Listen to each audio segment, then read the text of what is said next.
Thank you, Everly. Good afternoon, everyone.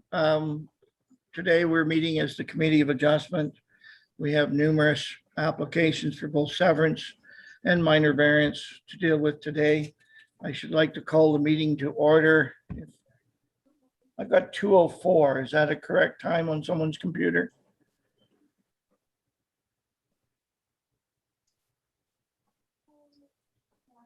Yes, it is. Thank you. Sandra, could I turn to you, please, for the explanation of our process and hearing here today? Thank you, Mr. Chairman. Good afternoon, committee. Good afternoon to the public and staff members. This is a meeting of the Committee of Adjustment. And as the chairman said, we will be hearing minor variance and consent to severance applications. I will be giving a synopsis of the staff report to the committee when each application is brought forward. The entire report is available on our website under the agenda and minutes window. Once the synopsis is given, the floor will then be open to the public for questions and comments. The order of speaking is as follows: those persons in support of the application, those persons in opposition to the application, those persons seeking clarification, and the applicant will have an opportunity to speak should they so desire. Please note that before speaking, you must clearly and slowly say your name and address so that the record is complete. Following questions and comments, the committee may make a decision this afternoon on the application. Their decision will include the reasons for the decision and the impacts of public input on their decision-making process. Should you require a notice of decision, you must request that from me in writing, and you can either send me an email or you can put a letter of request in the drop box, which is at the left side of the front door of the Township Building in Camborne. Thank you, Mr. Chairman.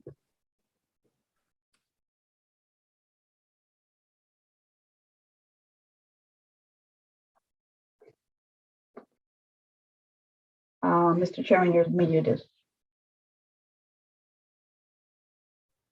Forgive me. Our agenda has been circulated for several days. Could I please have a mover and a seconder, please? Moved by Pat, seconded by Larry. All those in favor? Carried. Are there any declarations of pecuniary interest and the general nature thereof? Seeing none, that shall be recorded. We have 3 sets of minutes, May 11th, 8th, June 8th, and June 15th. We will need a motion individually on these minutes. The May 11th minutes, could I have it moved and seconded, please? Moved by Larry. Second by Pat. Thank you. By the way, committee members, I'm not seeing you all on my screen at once, so it's a little hard for me. Okay, that's maybe better. Thank you. It's been moved and seconded. Any discussion? All those in favor? Thank you. Passed. June 8th, Committee of Adjustment meetings. Could I have a mover and a seconder, please? Moved by Mark, seconded by Bill. Any discussion? All those in favor? Thank you. Passed. June 15th, which was a special Committee of Adjustment day.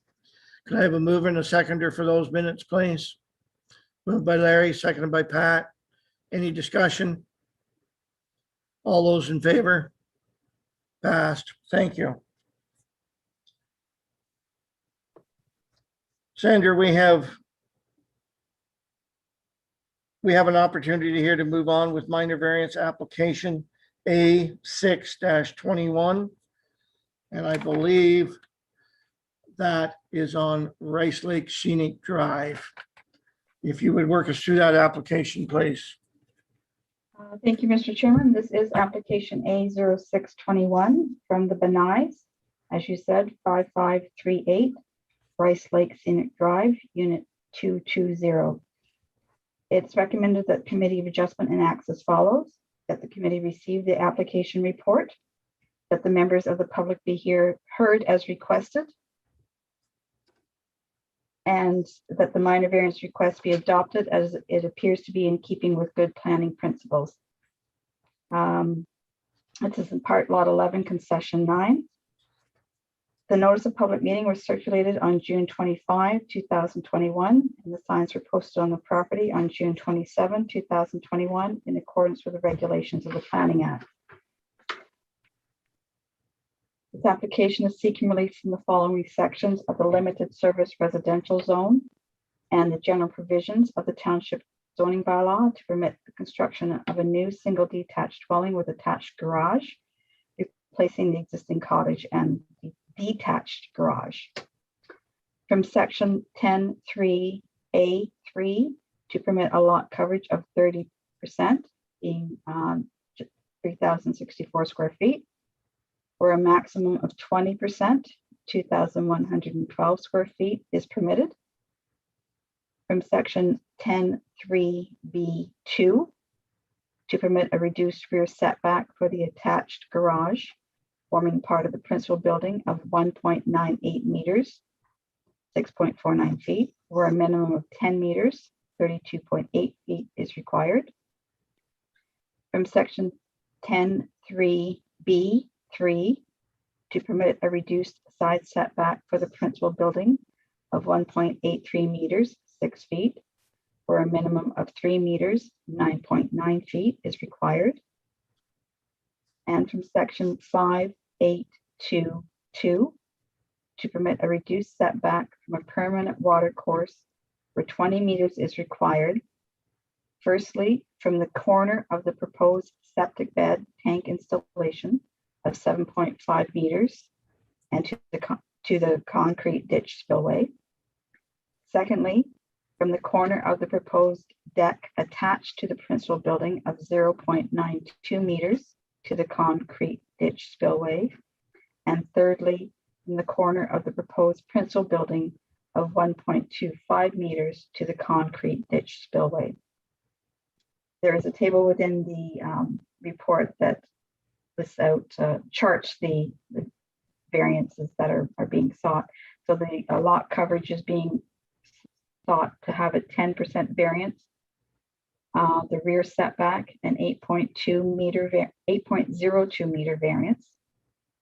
The side setback, a 1.17 meter variance.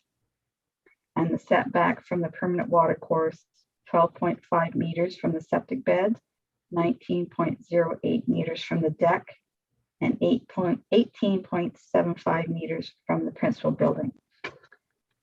The provincial policy statement does permit residential uses in this area, and the proposal does appear to be in keeping with the detached, with the policies that are in. Individual on-site sewage and water services will have to be provided. The official plan for the township, the property is designated rural, and there are some flood lines from Rice Lake along the north end of the property. The residential uses are permitted within the rural designation. With respect to the zoning bylaw, the lands are zoned limited service residential with an environmentally sensitive area overlay. The proposed residential use is permitted in the zone, subject to the express written approval of the Conservation Authority for development within the environmentally sensitive area. The existing detached dwelling and detached accessory building, the garage, currently enjoy non-complying status with respect to setbacks. The proposed dwelling with attached garage is proposed to be located closer to the east side of the lot line in order to permit safe and comfortable access with a vehicle to the west side of the driveway and garage door entry. The applicants have explained that the design of the dwelling prevents them from centering the proposed building on the lot, which would maintain the required 3-meter setback. The application was previously submitted with the proposed variances to reduce the side setback and lot coverage. However, additional variances were requested and have been provided as part of this application, including variances to reduce the minimum rear setback from the attached garage and to reduce the setbacks from the septic bed, tank installation, deck, and building from the water course. The ditch spillway that runs through the site. The previous application did not consider the ditch as a watercourse. It's the opinion of this department that the requested variances appear to be in keeping with the intent of the zoning bylaw.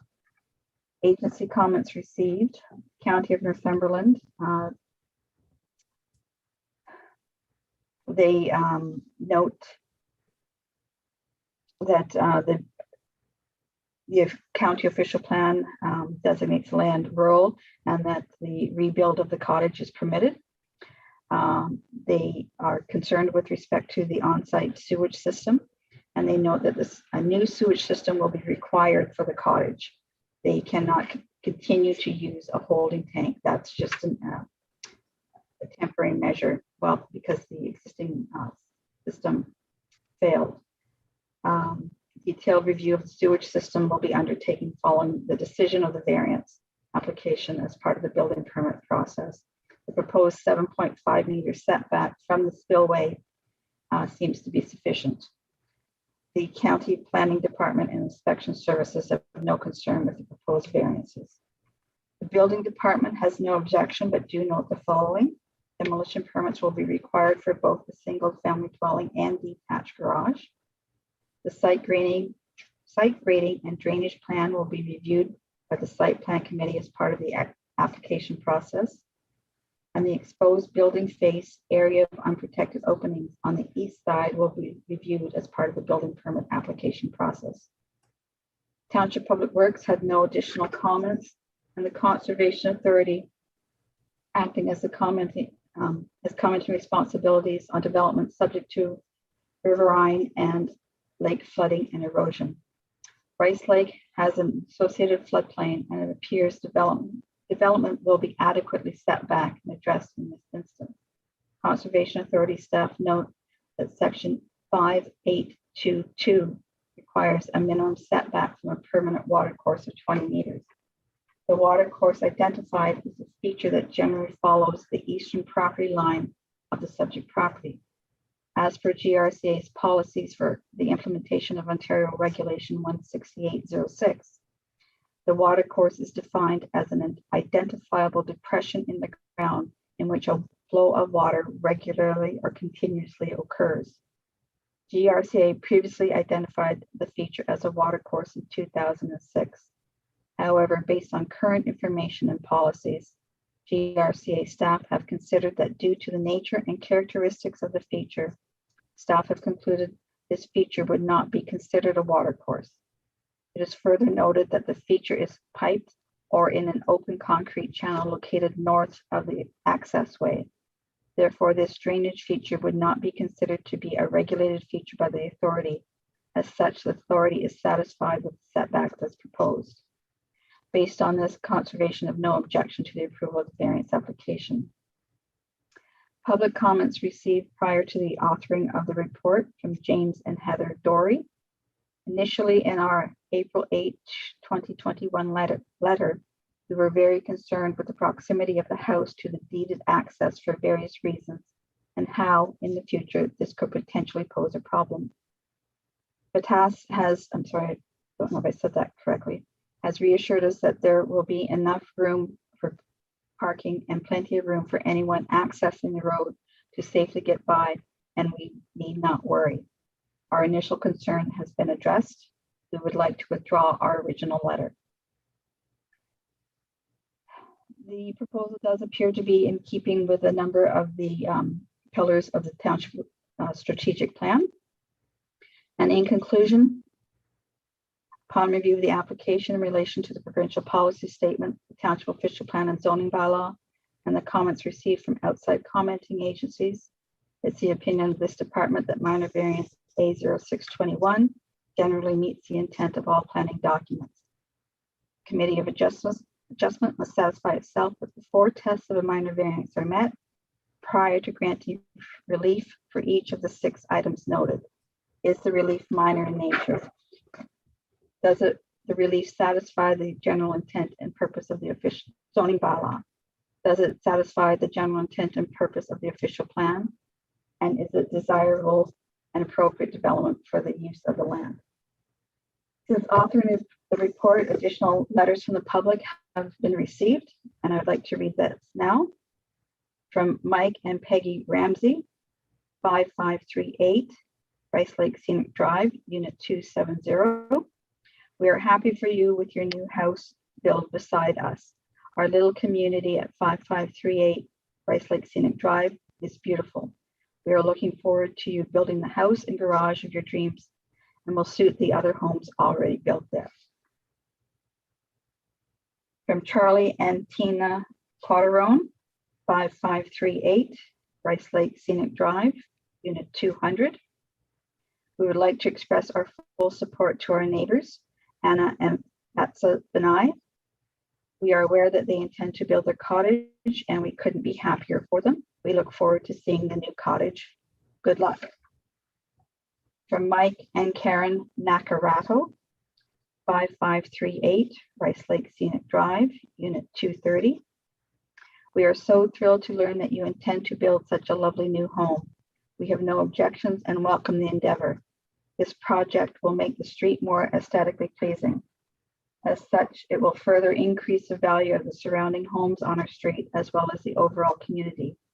We are in favor of the new build and look forward to seeing the finished product. And from Pat and Ron Corbett, 5538 Rice Lake Scenic Drive. I don't have their unit number handy, but that will be added to the minutes. This letter is in addition to our letter of opposition to this variance on April 13, 2021. Out of the 7 residences on our beach, 3 were new builds and 3 were raised. To my knowledge, there was only one minor variance, and that was to construct 12 by 14 foot sunroom near a permanent water course on our property. Everything else was done in compliance with zoning bylaws. Why are the bylaws being overlooked? The applicant's reason for the variance state that there is no safe access to the property. The property has been accessed in its present layout for more than 55 years with no problem. As for giving to the landscape of the area, this is rural Hamilton Township, not Brampton. The concerns of the water problems can be fixed with very little maintenance. On page 3 of the agenda item report under zoning bylaw, second paragraph, the dwellings enjoy non-compliance of setbacks to the west, and so a variance is needed to make the west side in compliance and in return put the east side out of compliance. The applicant explained the design of the dwelling prevents them from centering it on the lot. Is there a feature or something not on the sketch for us to see? How can a 40-foot wide building not meet compliance if built on a 60-foot wide lot with a 9.9 foot setback on both sides of the building? As for the garage, leave it as it is, but build it to the north and join it to the main building. Looks like a perfect fit to me. The letter included some sketches which are not available for your view at the moment. However, with the cottage and garage being totally demolished as well as the footings, wouldn't it be required to build in compliance with bylaws as if it were a vacant lot? Or should it be rebuilt the same as the boathouse was on its old footprint? Calculation of increased lot coverage should be checked. My calculation is close and shows discrepancies if this is correct. 2442 square foot home plus 600 square foot garage plus 300 square foot boathouse plus 480 square foot deck equals 3,822 square foot lot coverage. Total lot square footage, 10,440. 3,822 divided by 10,440 times 100 equals 36.61% total lot coverage. Calculations also suggest a 57% increase in the size of the house and garage. Again, it refers to a sketch to get a better idea of the permanent water course, concrete spillway ditch, or whatever else they want to call it. The GRCA now deems this not to be a permanent water course. We would like to see the current information and policies that deemed it not a permanent water course. And With respect to a third sketch, please find document 3 from Ontario Well Regulations. The applicant's well at unit 220 is only 18 feet deep. The setback should be 100 feet. Bottom line, if this is passed, who is going to fix the road, replace the culvert when it gets crushed, and any other damages that could happen with this massive undertaking? This is far from being a minor variance. A large portion of our west property line could be blocked by a solid 36-foot wall of building, or whatever height the building could be constructed to. This gives us a massive amount of shade, very little sun in the afternoon, no views, no openness to the west. What is the height requirement in the LSR zoning? That is not even mentioning the problems getting to and from our place. Ron and Pat Corbett. Thank you, Mr. Chairman. Thank you, Sandra. It should be noted that our applicants are with us this afternoon, and they will certainly be provided an opportunity to speak and or answer questions that materialize in the next few minutes. Moving on to the audience, is there anyone here in support of the application?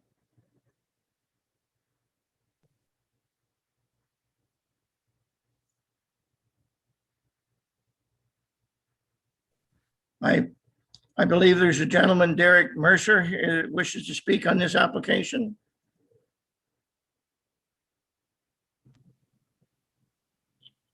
Thank you, Mr. Chairman. Can you hear me? Yes, we can. With regards to some of the Corbett's concerns, I would just like to note that the calculation for our footprint of the home, it's been based off of a certified surveyor that we've taken our footprint lot coverages and actually calculated them to be at 27% lot coverage. Originally, we had estimated at the 30% mark. So with the surveyor's support, it's actually deemed 27% and documented on our legal survey. So Mr. and Mrs. Corbett's calculations seem a bit far-fetched because they're not taking into account that the coverage of the house is listed at 24 and change 100 square feet, but that's over the course of a story and a half. The actual footprint of the house brings that number down to back within our 27%. I hope this is clear to justify our application for the lot coverage with concern to Ron and Pat Corbett. Mr. Mercer, might you state your name and your address for the records, please? It's Derek Mercer at St. Mary Street in Peterborough, K9J4H1. Please, sir.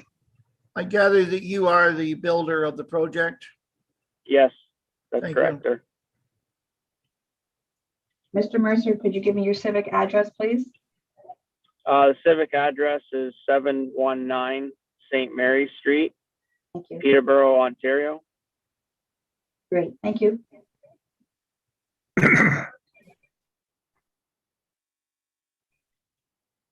My screen's a little blurred. Do we have anyone else wishing to speak in support of this application? Not yet. Okay.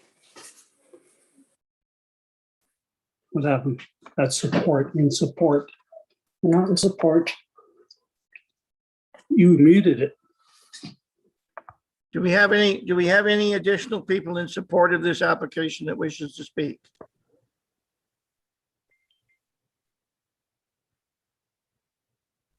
Seeing none, is there anyone here in the audience in opposition to this application?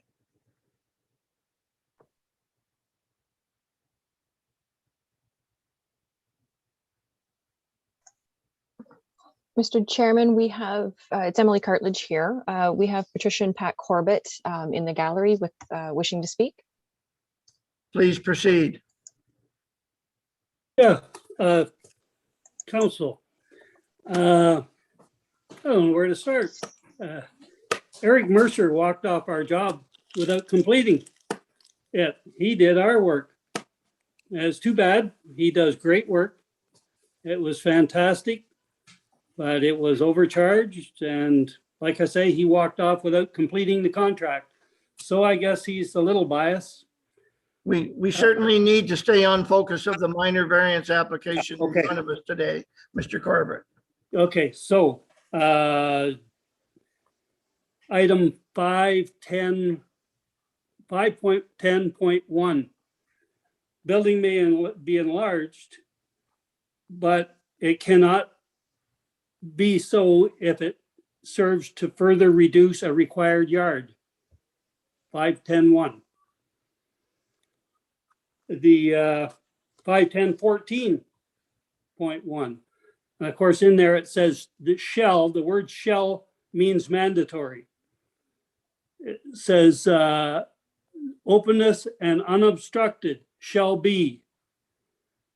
5.14.1.7 shall be erected in accordance with applicable provisions of the bylaw.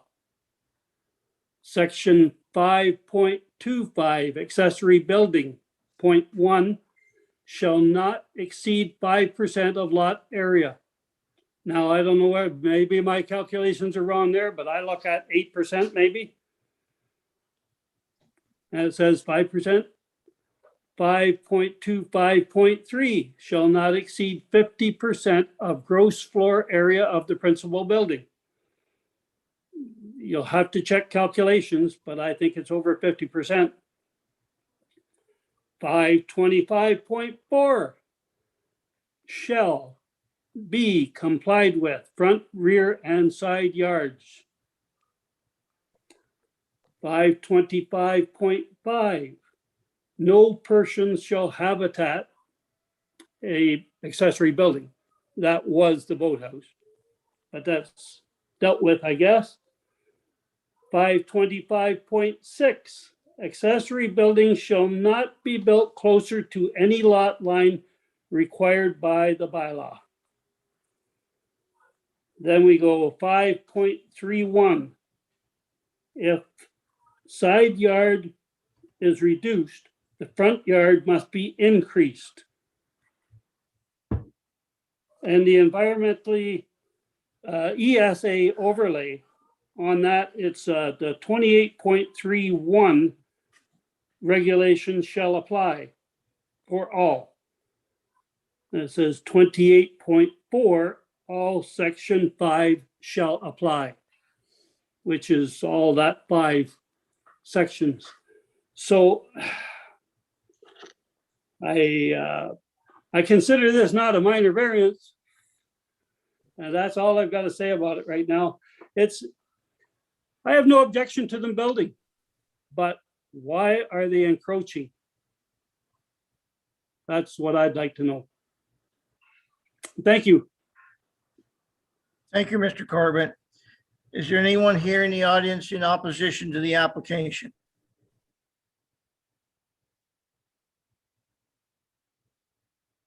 Seeing none, we shall move on. Is there anyone here seeking clarification on the application?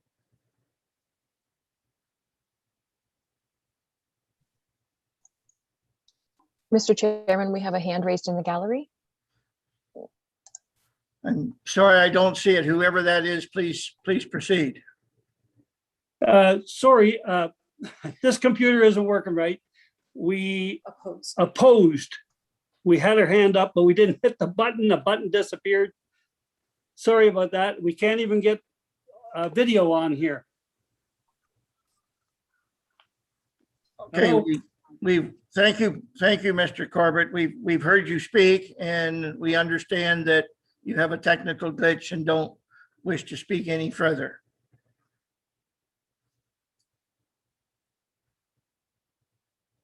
I would like to move on to the committee members and ask questions or provide comment.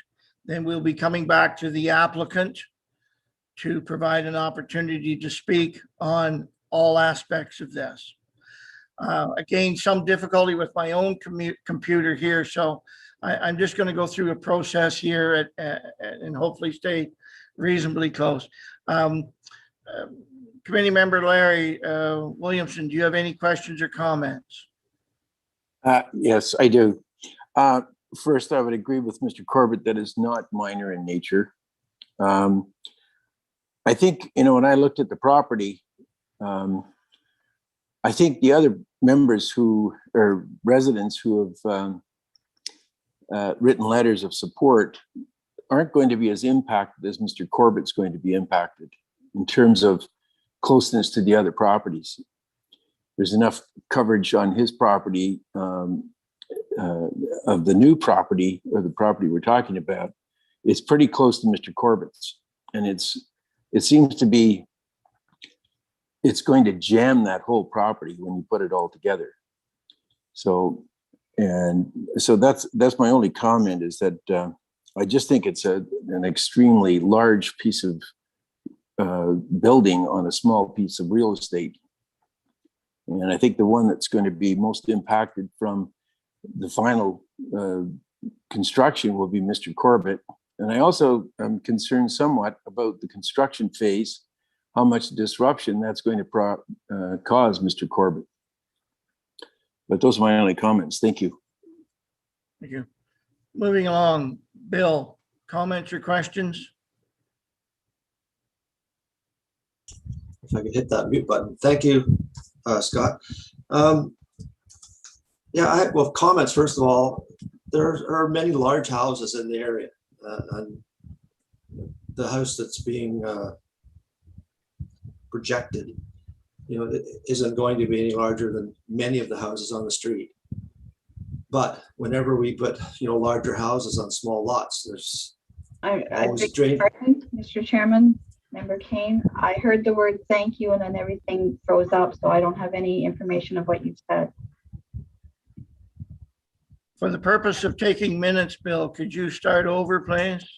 Thank you. Sure. Am I actually unmuted? The rest of you hear me? I can hear you now. It's just everything. Okay. Okay, I'm sorry.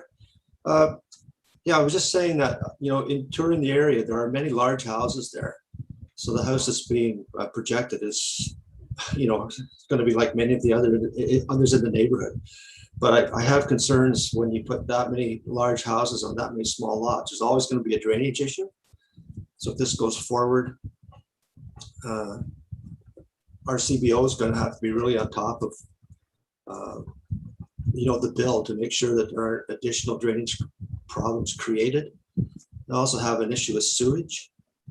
The septic systems, the county said they're going to do an in-depth study of the septic systems after we passed the minor variances. I would have felt much better if that study had been done before we passed the minor variances, because to me, that's this whole issue. And I understand the issues that Corbett's have with proximity of houses, but the real issue for me is septic systems. And we've already had, as the county's mentioned, there's been a failed septic system on the property already. And I really feel much better if I knew there was actually room to put a properly operating septic system. So once again, if this goes forward, the county and again our CBO are really going to have to be on top of this thing to make sure that that septic system is placed properly and is operational and will do the job. And we also have to consider the fact that the boathouse has plumbing in it. Will the new system carry all of that? If not, how do we guarantee that the plumbing from the boathouse is permanently shut down? Again, our CBO is going to have to take a great deal of responsibility to make sure that that's done. I'm not terribly opposed to this, but I have some concerns, I guess is the best word about it. And those concerns will place a lot of responsibility on public officials to make sure that everything is done according to rules and regulations that are laid. And that's my comment. Thank you. Thank you. Moving along my screen to Committee Member Mark, please. Yeah, I agree with all the comments that have been mentioned, both Larry's and Bill's. The Corbetts are definitely going to be impacted the most on this minor variance, but as Bill's already mentioned, I mean, a lot of the homes along there are already larger homes and they're on small lots, of course, but they're fairly large and this home hopefully will blend in with the rest of them and be an asset to our municipality. I wish that there was some more room there to move to the west and alleviate the Corbetts a bit, but I'm not sure that there is. I mean, with the design and so forth, it's tough. Fortunately, there's at least 6 feet there. We have passed minor variances with less than that, and in this case, at least there's at least 6 feet to go by, and hopefully things will work out here. That's Thank all you, I have. Mark. Thank you, Mark. Committee member Pat McCourt. Hi there. I think all the gentlemen before me have said things well. With Bill, it's the drainage and the septic that has me the most concerned.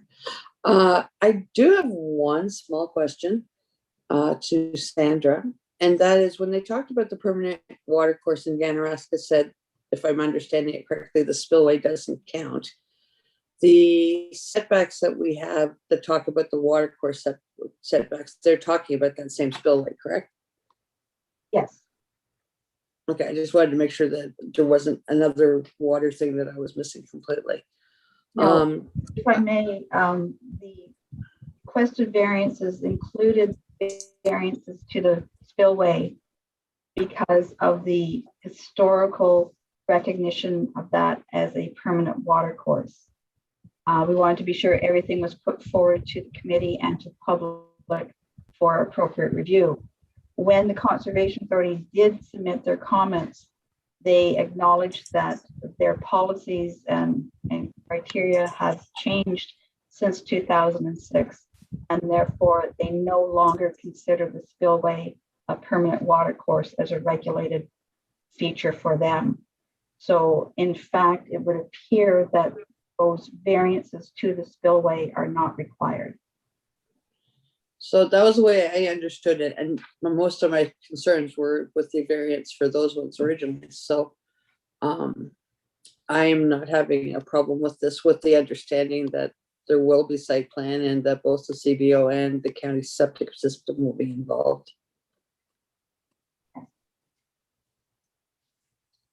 Anything further, Pat? No, that's it. I will take a moment. I have a couple of questions as well, and then we'll be right back to the applicants here to engage. Sandra, a question to you. I believe you just said the variances from the spillway are not required because the Conservation Authority have deemed it not to be a water course. Is that correct? That's my interpretation of the information I have available to me, yes. Well, the variance that we have before us has 3 sections dealing with the spillway water course, and they're all referenced in relationship to our own 5.8.22. Yes. And does that section get eliminated from our zoning bylaw because the Conservation Authority have deemed it not to be a water course? Or in fact, do we still need the variance because it is in fact identified as a water course under 5822?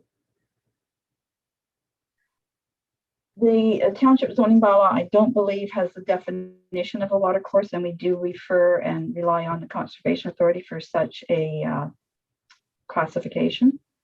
So certainly not suggesting that we remove the section from the bylaw. I'm suggesting that under this particular instance, the section does not apply because it's not a regulated and classified water course according to the Conservation Authority, and they do have authority over overland water.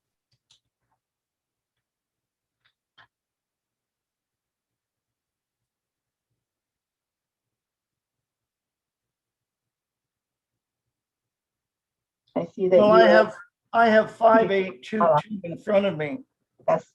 which openly states within 20 meters, 66 feet of the high water mark of a water body or permanent water course, notwithstanding that such body or of water or water course is not shown on any schedule forming any part thereof the bylaw.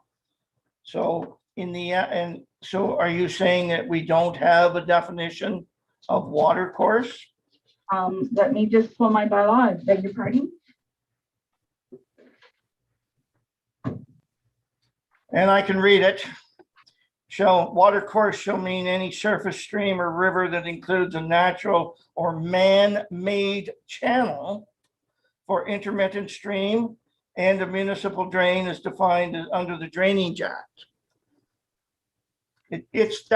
That definition in that section 5822 is leading me to the fact that I'm of the opinion that these minor variance sections that we have circulated under this minor variance are in fact required.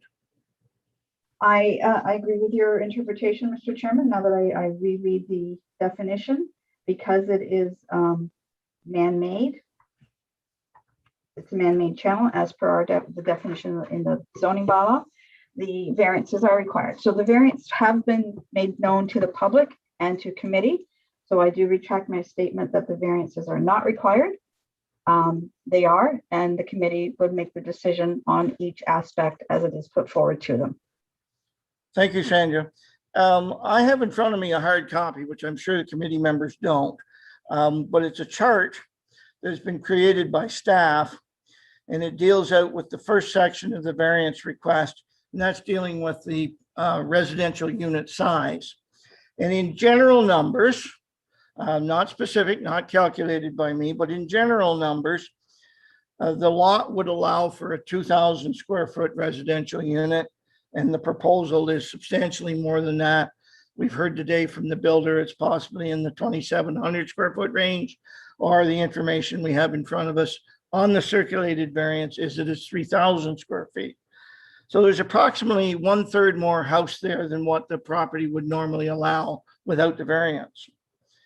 As we move through that chart, the rear yard setback, and that's from the south to the garage, is required to be 10 meters. The proposal is at 1.98 meters. In other words, the proposal is 20% of what's required. The side yard is at 60% of what is required, which is 3 meters from the lot line. And we've got 1.83. And again, I use approximately 60%. When we get to the water course, from the septic bed, it's supposed to be 20 meters. It's proposed to be 7.5, which means it's at 40% of what it's supposed to be. Then we move to the proposed deck, which is supposed to be 20 meters, and it's at 0.92, which represents about 5% of what it's supposed to be. Then we move to the corner of the principal building, which is supposed to be 20 meters, and it's at 1.25, which represents about 6% of what it's supposed to be. I don't know whether staff has looked at that chart in relationship to percentages or not, but if any of you have any items or percentages there to correct me, please do so. But I am going to state that that's reasonable approximations of the numbers presented in the variance. In addition to that, I have one further comment and question, and that is, have staff reviewed the boathouse to ensure that we do not have a zoning violation there today? And if so, who did that review?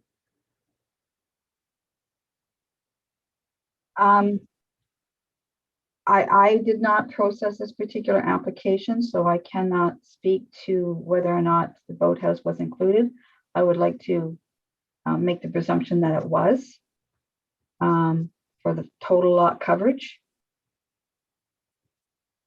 So maybe that's where the differences come in between the 27% that Mr. Mercer spoke to versus the 30% that is being requested.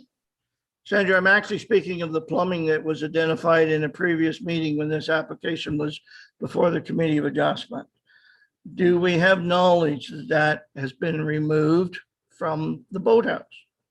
I do not have that knowledge. I haven't double checked that with the chief building official. So I will, I guess I can ask the clerk that has this particular aspect been brought forward to council yet?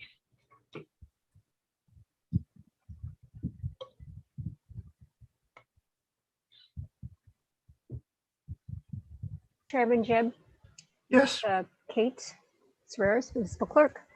So this application was before the Committee of Adjustment before, and it was deferred. I don't really have that date in front of me, but I know that there has been time for certain issues that were brought up when it was originally at the Committee of Adjustment to have been looked into. So I know that there was issues with respect to the sewage system and what was being proposed. And I believe the boathouse was discussed at that original meeting, but again, I don't have those meeting notes in front of me. I'm just sending a text to the building official now to see if he has any information for us. I might have to bring that up a little later, Chairman Jib, when I get that information back. I'm sorry. very well. I think we've taken a long time to get back to our applicants. Please provide us your comments. Oh, I'm sorry. Member Kane has, I believe, one more question. Please, Bill. Yeah, thanks, Scott. I did ask that specific question of our CBO, and the plumbing has not permanently been taken from the boathouse. I believe the intention is that if the new septic system can accommodate it, that it would be hooked in. If not, then it would be permanently blocked. Pipes would be cemented in. But as of now, it would be a very simple matter to reconnect the plumbing. And there were also alterations made to the boathouse without permits, but I believe those are now in place. Thank you, Bill. I'll just go back to Kate and then we'll get to our applicants. Kate, please. Yes, so the building official has informed me, and it concurs with Member Kane, the plumbing has been capped off until a new septic system is resolved. It will need a policy exemption request before it can be re-hooked up, because we don't permit plumbing in accessory buildings, detached accessory buildings, without the approval of council. Thank you. I would like to get to the applicants, please. The floor is yours. Hello. Thank you for your time. And we just want to explain the reasons why we moved the house like from what it is today to the east side of the lot. The main reason, there is that road, the right-of-way road that's coming from the south, going north, and there's an inclination on that road. So when it's raining, given the two properties, which include Mr. Corbett, which he didn't do any grading to his lot, and Mr. Mike, the west side house there, they went 4 feet higher, which is as by the bylaws from the city and the planning. So that caused all the water to come actually from that road to our property. And we have pictures and videos from both sides. And it flooded the whole lot. So that's why actually we have a failed septic tank. And that septic has been there since 1962, never had a fail until the two properties start building. So all the water is coming from that side. So from the west side of the lot. And if you look at that road coming down, it's straight coming to us. You end up on a T and all the water is seeping to our side. So we become almost like another ditch there. So that's what's happened with the septic. So the tanks start floating, and that's from the expert we brought last year. That's what he mentioned, and that's what he said. So by moving the house to the east side, we can reroute that water with the neighbor Mike. And because he has his driveway on the east side, we wanted to have our driveway on the west side. So we can have, of course, with the help of the planning and with the grading company, which is the same company we are using, the surveyors, They have an engineering section, I guess, in their company who will do all the study for us. So we want to reroute that water coming from that road, the right of way, straight to the lake. We will have, of course, the conservation involved, and that's where it is. So regarding the county, from the discussion we have with them, the only problem it was the bylaw of the 20 meters, but there is no way you can have, even with the existing building. Even if we built on the existing building, we still wouldn't meet any of the bylaws. It will be grandfathered maybe, but it wouldn't meet any of the bylaws. So we want to do something better, an eco greenhouse. We want to spend the rest of our time there because we've been around the rest like for 20 years.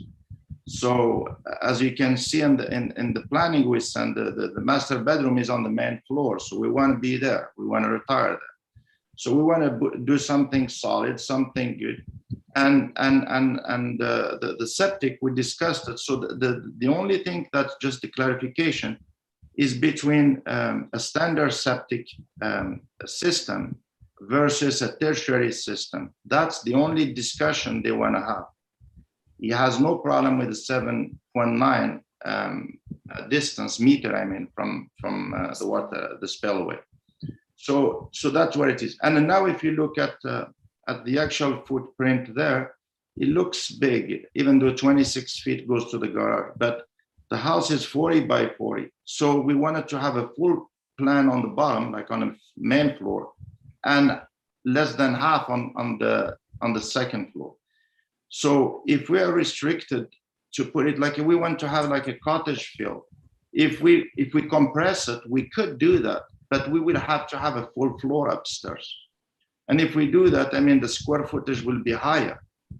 And this is what the dilemma is we want to build it like a cottage more than like a house. And I think those are the reason where we moved it to this side. And coming down with the car, you don't want to go around the garage to park your car. You want to go straight to the parking area, which allowed for more than 6 cars, even though we drove just 1 car. But I mean, just let you know, we have 3 kids, family of 5. That's why we wanted a 4-bedroom house. So if you look at it, if we use the existing footprint, we wouldn't meet any of the bylaws either, but it would be a renovation, I guess, permit rather than a full construction. So thank you. One question, if I might ask, you say your house footprint is 40 by 40. What's the width of your lot? The width, it's 60.27 on one side, and going down is 178. So it's 60 feet wide, and your building's 40 feet wide. Yeah. Why are we, in fact, maybe our builder can answer this. Why, in fact, are we, asking, getting down to that 1.83 meters? I mean, we should have 3 meters on either side and then some. I mean, it will reduce the parking. Right now we have 2 cars parking before the garage. I'm talking from side to side though, Mr. Mani. Our building's 40 feet wide, you say? The new one, yeah. And our proposed building's 40 feet wide. Our lot's 60 feet wide. Yeah. Then why do we not have an opportunity to be 3 meters on either side? The math adds up that says it works. And have the garage in the middle. So the garage, because the door to the garage faces the west side, right? Yeah, well, it doesn't. So you're excluding the footprint of the garage when you say the house is 40 by 40. Sure, yeah. But the maximum width of your build anywhere is 40 feet. Sure. That's what I hear you saying. Yeah. So if your maximum width of your build is 40 feet and your lot's 60 feet, why do we not have 10 feet left over on either side? I just felt that, Scott, on the west side, you wouldn't have enough room to come in. If you come straight from the road, But your house projects further to the west than your west wall of your garage. And you're telling me that so what you're doing is you're moving the whole house to the east. Mr. Chairman, if I may, at the April meeting of the Committee of Adjustment, this was illustrated on the drawing submitted. I believe this is correct, and please correct me if I'm wrong, Mr. and Mrs. Benai. It's the intent to access the property via driveway on the west side of the proposed building and making a right-hand turn into the garage. that's right. First, coming straight into the garage from the right-of-way. So moving the garage over to the east, together with the house, will allow for backing out of the garage and turning and getting out of the driveway on the west side of the property. I believe that's the intent of the proposal, but you are correct, Mr. Chairman. If everything was centered, some of these variances would not be required. And one could provide access from the south into the garage. Maybe the garage dimension would need to be changed slightly, but we could shorten the garage, move it further away from the rear lot line and center the house and not need so many variances on the east side. Access to the west isn't necessarily going to work as conveniently as access to the south. Anyway, those are my comments and questions. In conclusion, is there anything further to the applicants? Would they like to add anything further?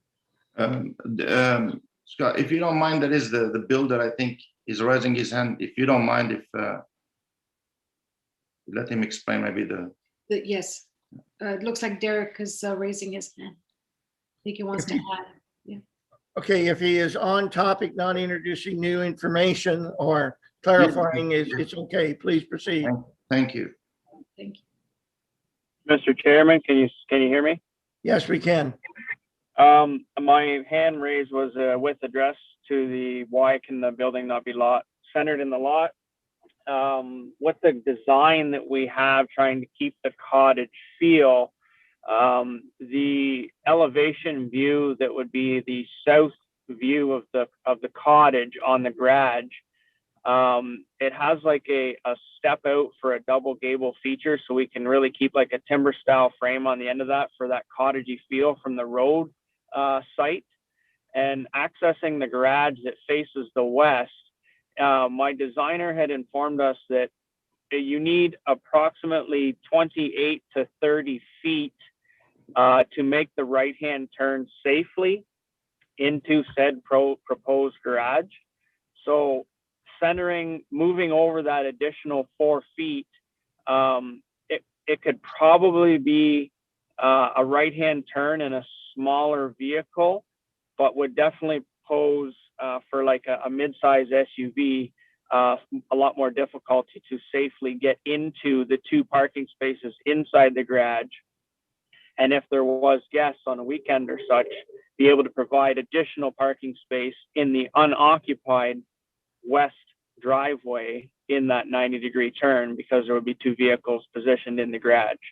So in a nutshell, the distance to safely make the right-hand turn, that was the reason that we were going to, in conjunction with the water drainage on the west side with the cooperation of Mike Naccarato, that was why we were requesting to move closer to the east side lot line to make both instances more attainable.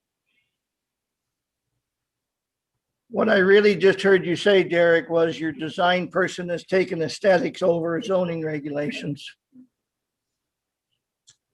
It could be Anyway, conceived that way. anything further from the applicant?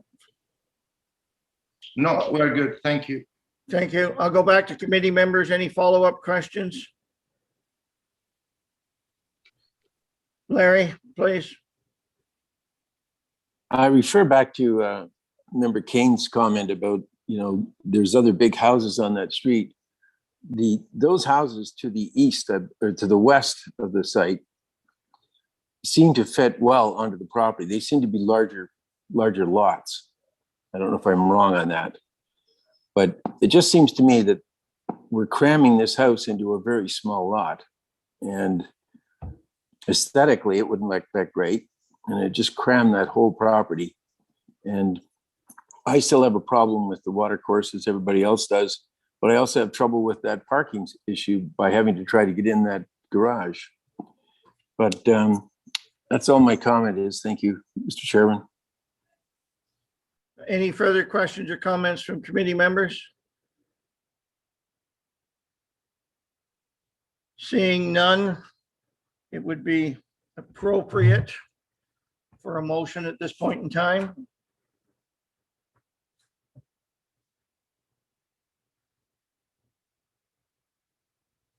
Larry, I see your hand up. I think we should defer this until we get a better explanation of everything that we're asking about and clarify all these issues. That's certainly one option. Do we have a seconder to that motion?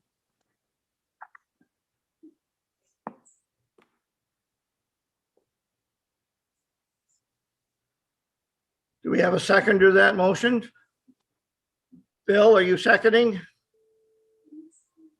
Thank you. It shall be recorded you were on mute. Mark, were you about to second or speak to the motion? I was just going to second it also, Scott. Okay. Did anyone want to speak to the motion? Pat, I think you had your hand up. I just have a comment. I understand, I believe, the intent of deferral. I'm concerned the way it's worded, that we're asking staff with the same information to do something different. So I'm wondering if Larry can clarify what he's actually looking for in a deferral.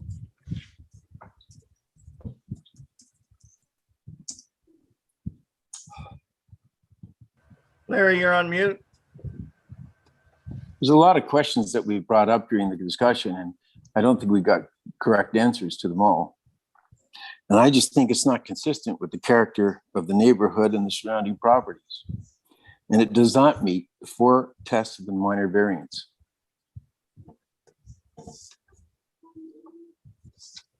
Larry, when you verbalize it that way, you're heading towards a denial. However, what you're really doing is providing a deferral for the applicant to revisit and possibly adjust their application, if I'm hearing you correctly. Yes. Thank you. It's been moved, seconded for deferral. Can I just speak, Scott? I mean, I think there's some other reasons why, we're deferring this. I mean, one is the water course issue. I want to be sure that what we're asking for there is, what's on paper is really what's on paper. I mean, there's been some question around that, whether it needs to be, whether it is a water course, whether it's not a water course, whether there's a variance needed or not needed.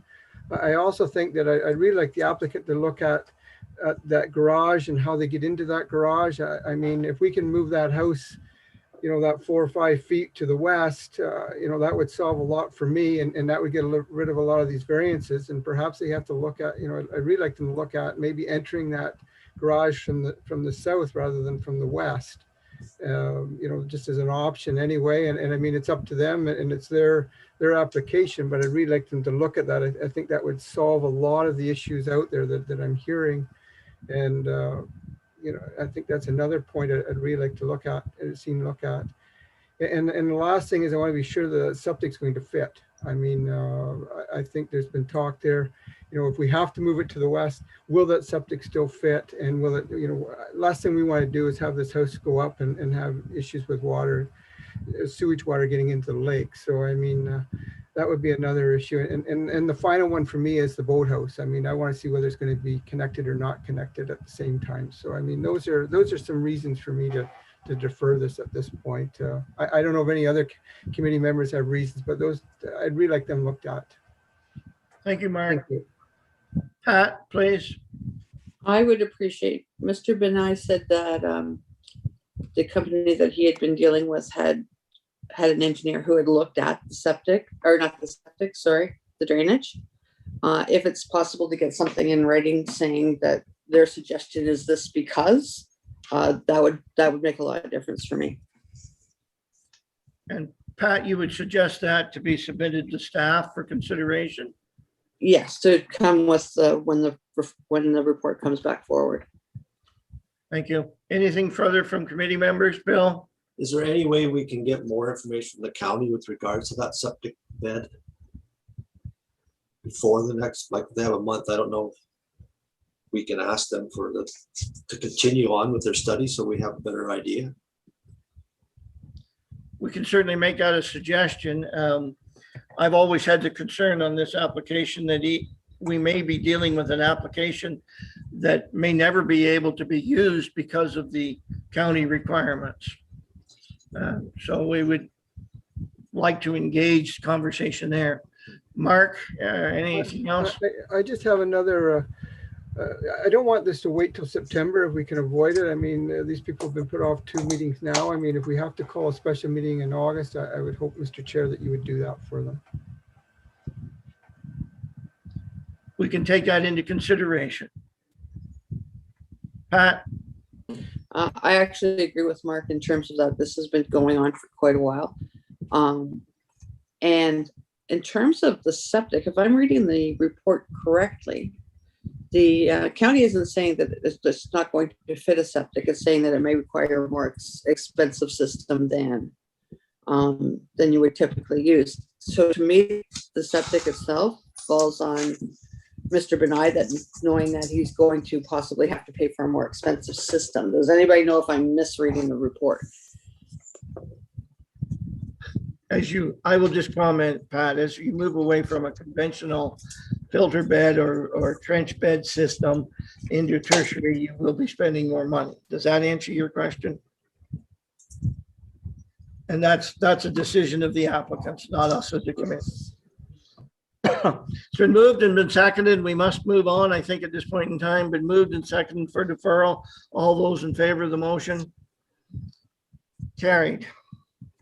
I'll turn to Sandra. Anything further needed at this point in time on this application? Not that I can think of at this time. Thank you. Moving along, I believe our next application is the Armstrong application on Row Road at Bethel Grove Road under the name of Splash Productions. Sandra, application B 17-19, I think is next on the docket. Yes, I'm just getting organized here. Sorry for the inconvenience.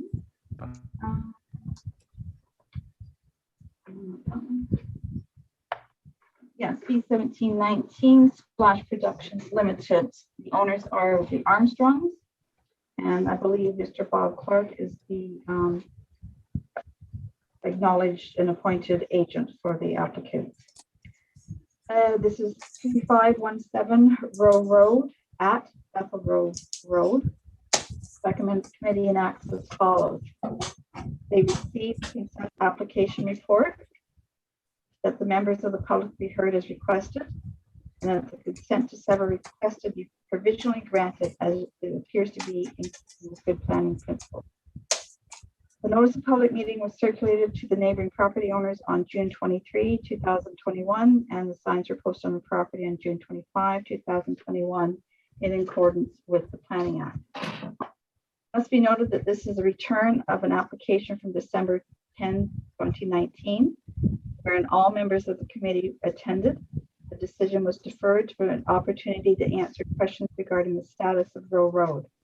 The applicant and the township are finalizing the transfer of the northern portion of Row Road road allowance, being part 3 on this noted reference plan, to municipal ownership, thus providing road frontage to the retained parcel. Should also be noted that it's the policy of the committee that if an application is deferred, it must return to the committee within 3 months or else it's deemed closed and a new application is required. However, in this particular instance, staff have been working with the township legal representatives and the time frame has been drawn out. Since the delay was not caused by the applicant, it appears to be appropriate to proceed with the 2019 application at this date. I hope that the committee is in agreement with my interpretation. The purpose and effect, this application is seeking to sever lands described as Part 4 on a registered reference plan. being 19.5 hectares, 48 acres in size, with 206 meters, 676 feet of frontage on Bethel Grove Road, as a new separate lot containing an existing house and outbuildings. The retained lot is described as parts 1 and 2 on the reference plan, being 32 hectares, 79 acres, with 11.47 meters, 37.63 feet of road frontage on Road Road, containing an existing house and buildings.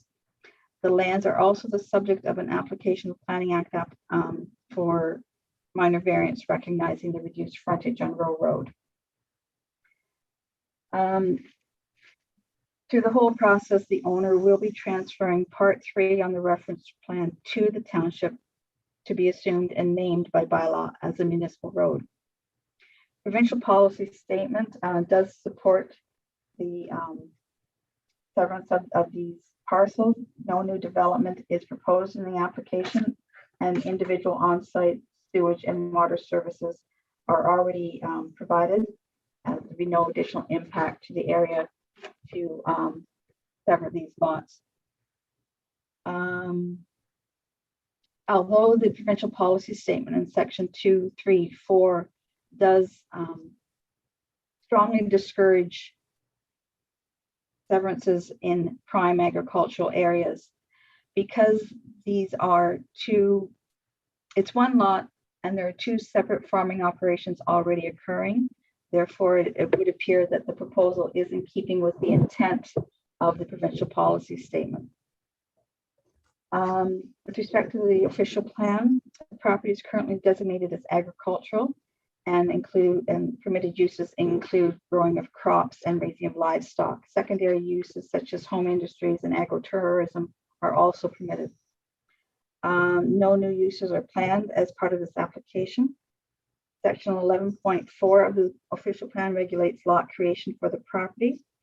The retained agricultural lot and proposed agricultural lot for the technical purpose of severing the lots where Road Road was previously considered to have divided the farms appears to comply with the official plan.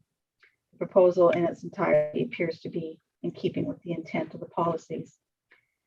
Zoning bylaw 2001-58 as amended for the township. Subject lands are zoned permanent agricultural, which requires 18 hectares, 45 acres, and 100 meters, 328 feet of road frontage.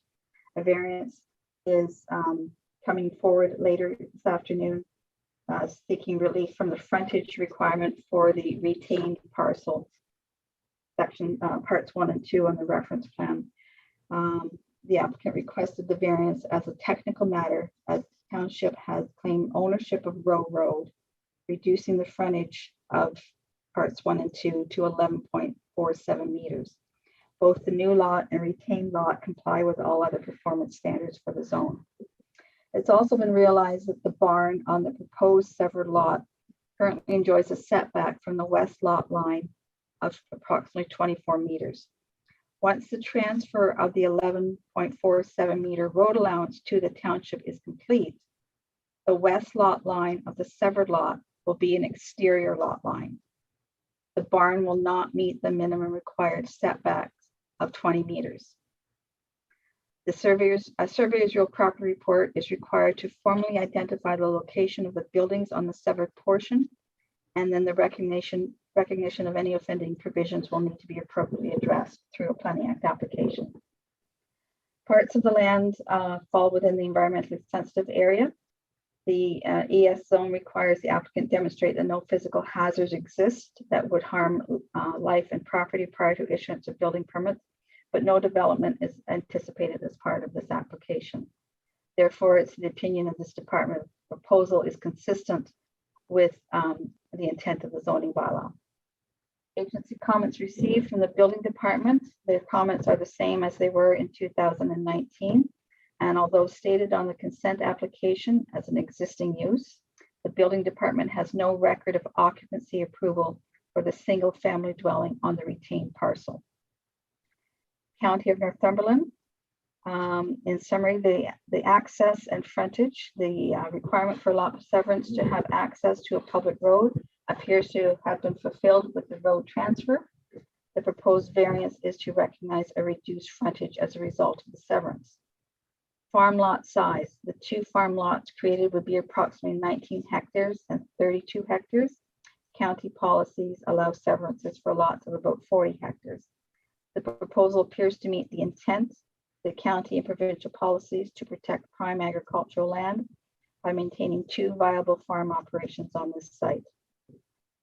The proposal does appear to be in keeping with the number of pillars of the strategic plan for the township. In conclusion, upon review of the application in relation to the provincial policy statement, township official plan and zoning bylaw, and the comments received from outside commenting agencies, it's the opinion of this department that application B1719 generally meets the intent of all planning documents. Should the committee approve the consent before them today, it's recommended the following conditions be imposed. Approval of minor variance application A1521 with respect to the frontage of the retained parcel. Property owner conveyed to the township in form acceptable to the municipality and grant of easement of any public utility, drainage easement, rights of way, or similar covenants in favor of the municipality that existed on the severed or retained land, but which have expired pursuant to the provisions of Part 3 of the Registry Act as amended prior to the date of this decision. Confirmation of registration on title of all required documents pertaining to the conveyance of Part 3 on the reference plan to the township, and that Part 3 on the plan be named Row Road and assumed for public use. Subject to this submission of 3 hard copies, PDF copy, and AutoCAD copy of a reference plan identifying the newly created parcel. Submission of a surveyor's real property report for the proposed severed lot, identifying location of all buildings and structures with respect to all lot boundaries. The applicant shall pursue the successful completion of a planning act application to recognize any offending zone provisions as may be identified on the above noted reference plan and or surveyor's real property report. The applicant shall pursue the successful completion to the outstanding building permit for the dwelling on the retained parcel with respect to the required occupancy permit. Submission of proof of payment of taxes, submission of the deed for stamping, and that stamp must be completed within 1 year of the decision of notice of decision. Thank you, Mr. Chairman. Thank you, Sandra. It shall be noted that our applicant is with us. We'll be back to them in a minute to answer questions, to provide comment. Is there anyone else in the audience that is here in support of the application?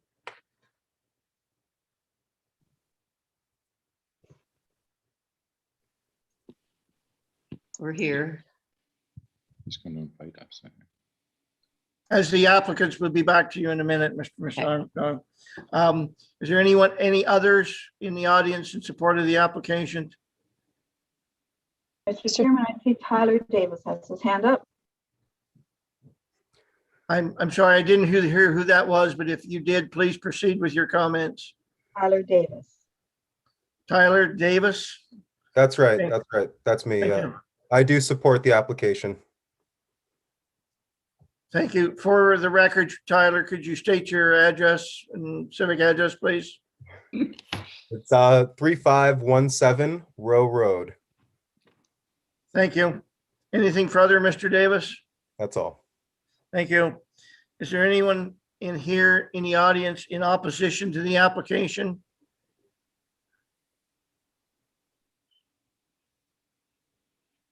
Seeing none, I'll move on. Is there anyone here in the audience seeking clarification on the application?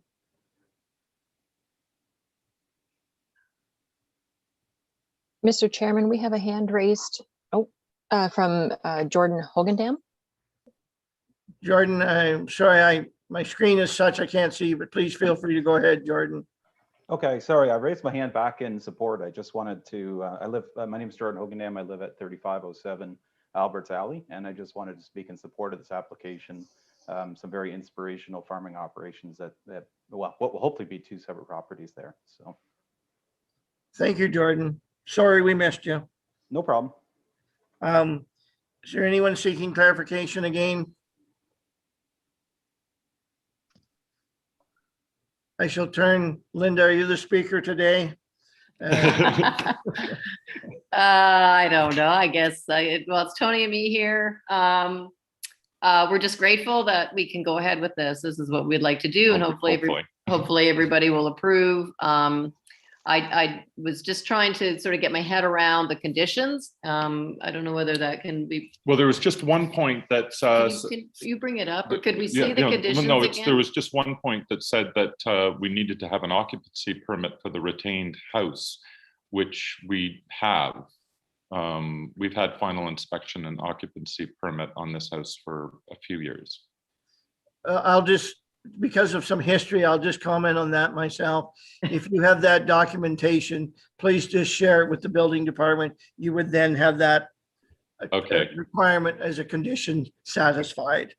Thank you, sir. Okay, and the other, I guess the other question I had, because I can't see what the conditions are, is the survey. So, oh, thank you very much. Okay, so the submission of a survey's real property report for the pro several lot identification of building structures with respect to all lot boundaries. So the survey that you all have, I'm just wondering what would be different, because everything's on that survey. I'll comment on that. If it's all there to the satisfaction of township staff, then you could use the same document. Okay, great. All right. If by chance something is missing, you would get a different answer. What I would suggest to you after the meeting, a subsequent day, because we got an unbelievable. Yes, no, I understand that. Just give the township staff a call and go through that with them. Okay, great. Thank you. If what you have is satisfactory, you don't need to do it again. Okay, thanks. That's all I have to say. Do you have anything? All more? good. Okay, No, okay. thank you very much. Okay, committee members, any questions or comments? Mr. Chairman, Mr. Bob Clark had his hand up. I'm sorry, Bob? Thank you, Mr. Chairman. Just wanted to reiterate that these are two active farming operations and viable, and do appreciate the report that your staff have put together.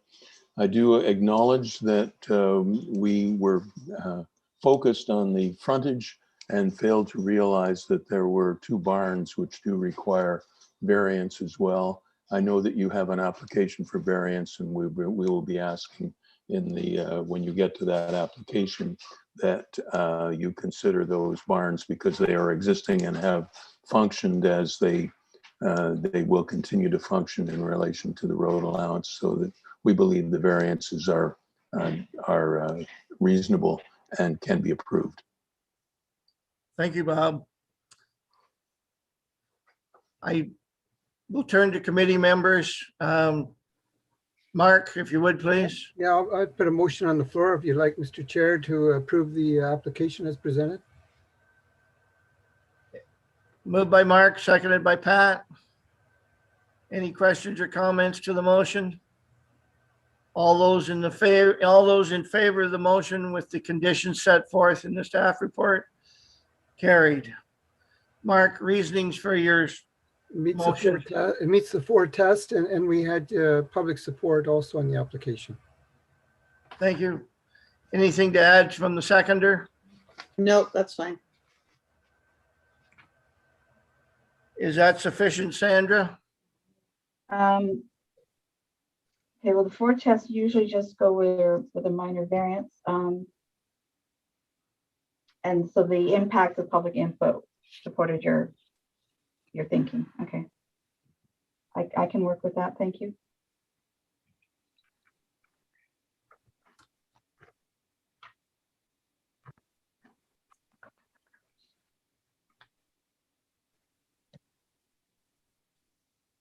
And Sandra, I don't believe we have any more consent applications. You're moving now to minor variance. We're now moving on to new business. The last two applications were old business. Oh, my mistake. We do have severances at the end of the day. Yes. Thank you. Moving on to new business, being minor variance A11-21, being part lot 28, concession 8, Oak Hills, in the Fournier application name. Sandra, when you have a moment. Thank you, Mr. Chairman. As you said, this is vacant land on Oak Hills Road. Recommended the Committee of Adjustment and acts as follows: that the committee receive the report A1121. Members of the public be heard as requested, and the variance request be granted as they appear to be in keeping with good planning principles. Excuse me. The notice of public meeting was circulated on June 17, 21, and the signs are posted on the property on June 24, 2021, in accordance with the regulations of the Planning Act. This application is seeking relief from section 5612, the general provisions, planned width of road, to permit a reduced setback of 6.3 meters, 20.67 feet, from the required 30 meters, 98.42 feet, being the sum of the required front yard setback of 20 meters, plus required 10 meters from the center line of the right-of-way for a municipal road. And from section 93B1, the zone regulations front setback, to permit a further reduced front yard setback of 13.7 meters, 45 feet, where 16.8 meters, 55 feet is required for the attached garage to the single-family dwelling. Please note that a minor variance application by the previous landowner was approved in 2020, file A0120 Carter, providing for a reduced front setback of 16.8 meters or 55 feet. The applicant's reasons for not complying with the bylaw: the existing width of road was established prior to the current zoning bylaw, which significantly impacts placement and elevation of structures due to lot configuration and topography. Current setback dictates placement of the garage at a higher elevation, a longer driveway, and removal of a large number of mature trees, where a reduced setback for the garage would allow placement at a lower elevation relative to the road, reducing length of driveway and environmental impact of land and trees. The provincial policy statement requires that decisions affecting planning matters shall be consistent with the statement itself, building upon the rural character of the area, and residential development in rural land are permitted. The section 2.1 discusses the importance of maintaining, restoring, and improving natural heritage features in areas throughout the province. The proposed single detached dwelling and its proposed location on the subject property appear to be consistent with the statement. With respect to the township official plan, the property is designated natural linkage area Oak Ridges Moraine.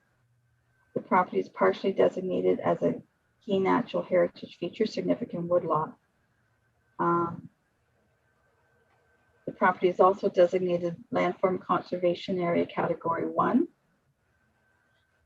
And section 9.3 of the official plan states that the purpose of a natural linkage area is to maintain and where possible improve or restore ecological integrity of the area. The subject land is zoned under Township Zoning Bylaw 2001-58 as amended as Oak Ridges Moraine Environmental, and the underlying zone is rural residential. The environmental zone does permit one single detached dwelling and accessory buildings there too. Section 5612 of the bylaw requires that no buildings or structures shall be erected within the sum of the front yard and 10 meters of the center line of the township road. This application proposes to permit a reduced setback of 6.3 meters from the required 30 meters, being the sum of the required front yard 20 meters plus the required 10 meters from the right-of-way. Currently, the right-of-way crosses the subject property. The variance would facilitate the preservation of trees on the subject property, which supports the policies of the PPS and official plan regarding protection and maintenance of the moraine lands. Section 93B1 of the bylaw requires a front setback of 20 meters, 65.6 feet. The previous variance provided for a setback of 16.8 meters or 55 feet. This application requests to permit a further reduced front setback of 13.7 meters, 45 feet, where the 16.8, 55 feet was previously granted. The variance would facilitate the preservation of trees on the subject property, which supports the policies of the PPS and the official plan in regarding protection of the moraine. Staff would like to note that the existing lot does not comply with the minimum lot area of 1 acre for the rural residential zone. This is an existing lot. The existing lot area will be maintained as legal non-complying. The existing area and irregular lot configuration contribute in part to the need for the requested variances. The proposal appears to be in keeping with the intent of the zone provisions. Agency comments received: Township Public Works, no objections, and the entrance permit has been submitted. Permit application has been submitted. Township Building Department, no objection. County of Northumberland, proposed variance would allow for a reduced setback from Oak Hills Drive for the construction of a house. The property is designated Oak Ridges Moraine in the county official plan and subject to the policies of the Moraine plan or the Oak Ridge Moraine Conservation Plan. This does not prevent the use, erection, or relocation of a single detached dwelling, provided the house was permitted by the zoning bylaw prior to the institution of the plan. Staff should confirm a residential use was permitted. The applicant has indicated that a reduced front setback will allow siting the house at a lower elevation on the property, thereby reducing environmental impact, preserving existing trees, and maintaining more woodland on the property. The applicant's considerations to minimize disturbance to the woodlot demonstrates intent to maintain the ecological integrity of the moraine. The future house would be serviced by on-site sewage system. A detailed review of the sewage system and a permit will be required from the county inspection services as part of the building permit process. The building permit will also include plumbing permit. The home's plumbing will be inspected by the county at the appropriate time.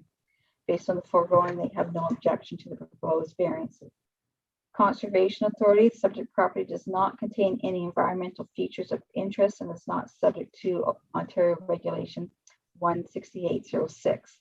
The subject property is entirely within the moraine and subject to the conservation plan. Conservation has no objection to the approval of the application, and a permit would not be required for construction. The proposal is in keeping with the environmental pillar of the strategic plan. In conclusion, the commenting agencies have offered no objections. The planning department supports the reduced front setback and reduced setback from the center of Oak Hills Road that would result from the development of a single detached dwelling and attached garage. The committee must satisfy itself that the 4 tests of a variance are met prior to granting the relief for each of the 2 items noted.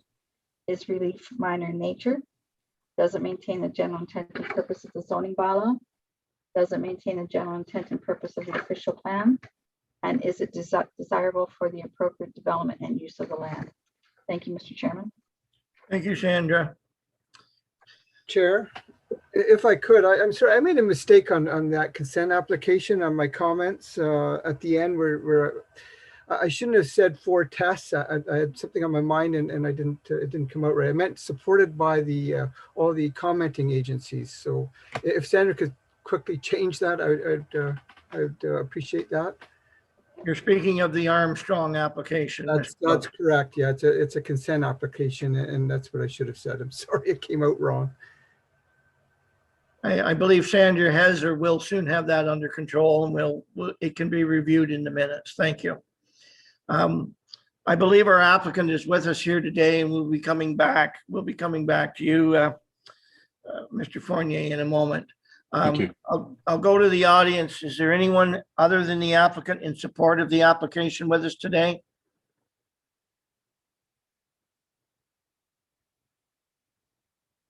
Seeing none, I'll move on. Is there anyone here in opposition to the application with us?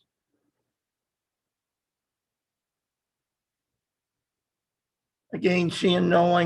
Is there anyone here seeking clarification on the application? Seeing none, I'll come back to the applicant. Mr. Fournier, this is certainly your opportunity to provide comment, or you may wish to just ask questions or answer questions from the committee members if you so desire. Certainly available to answer any questions. I've had interactions with future neighbors, and they seem to be positive to it. Their biggest concern, of course, seems to be the questions of erosion and driveways and how it impacts their property. So we've been looking at that carefully. Any of us too that's been to the site would understand those comments. Turning to committee members, Mr. Williamson, please. Nothing. Bill, any comment? No, I'm willing to put a motion on the floor to accept if there's no other members who have questions. Well, I've lost sight of Pat, so I don't know. Pat, are you okay with the motion coming forward? Sure, I'll even second it. Okay, let's do this a little more formally. Bill, please. Yes, I so move. Pat, I second. thank you. Any further discussion? Any further comments? All those in favor of the motion? Passed. Bill, comments for your reasoning? I believe it does meet the 4 tests of a minor variance.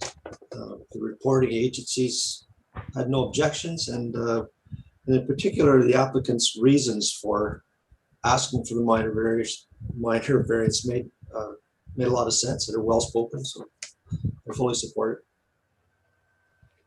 Thank you, Bill. Anything further to add by the seconder? Nope, Bill Thank did you. just fine. Sandra, anything further needed on A1121? I believe I'm good, thank you. Thank you. You're more than welcome to stay with us, Mr. Fournier, or more than welcome to leave if you so choose. Okay, well, certainly won't take time. I know you've got a heavy agenda today. Thank you. Our next application is a application for minor variance at 4107 County Road 45. It's application 12-21 in the Van Horn and Garrick name. Sandra, if you would, please. Thank you, Mr. Chairman. Recommended that Committee of Adjustment enact as follows, that the committee receive the variance report A1221, that the members of the public be heard as requested, and that the minor variance request be denied as they do not appear to be in keeping with good planning principles. The notice of public meeting was circulated on June 17, 2021, and the signs are posted on the property on June 27, 2021, in accordance with the Planning Act. Information on the minor variance pertaining to lot coverage within section 525(1) was included within the notice of public hearing. However, within the urban residential first density zone provisions, section 13(3)(c)(5), there's also a reference to lot coverage, which is the same as section 525(1), being a 5% maximum. The notice of public meeting did not include the reference to section 13, only to section 525. So if and when the committee makes a decision, both sections will be noted on the decision page. The purpose of this purpose and effect of the application, relief from section 525(1) to permit a total lot coverage for the accessory structure garage of 8% instead of the required maximum of 5%. From section 525(2) to permit a garage in front of the existing dwelling instead of to the rear of the existing dwelling. The proposed garage would be set back 10 feet, 3.048 meters from the front lot line, where the existing zone provisions require the principal building to have a minimum front setback of 32.8 feet or 10 meters.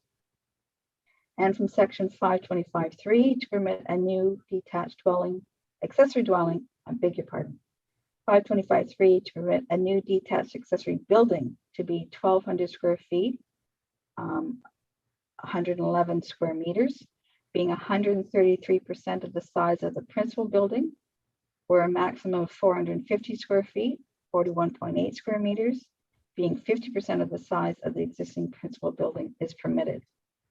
The applicant's reasons for not complying with the bylaw. The applicants require a large garage to accommodate vehicles, storage, workbench, and a personal fitness home gym area. The existing bungalow is small. The gross floor area is only 900 square feet.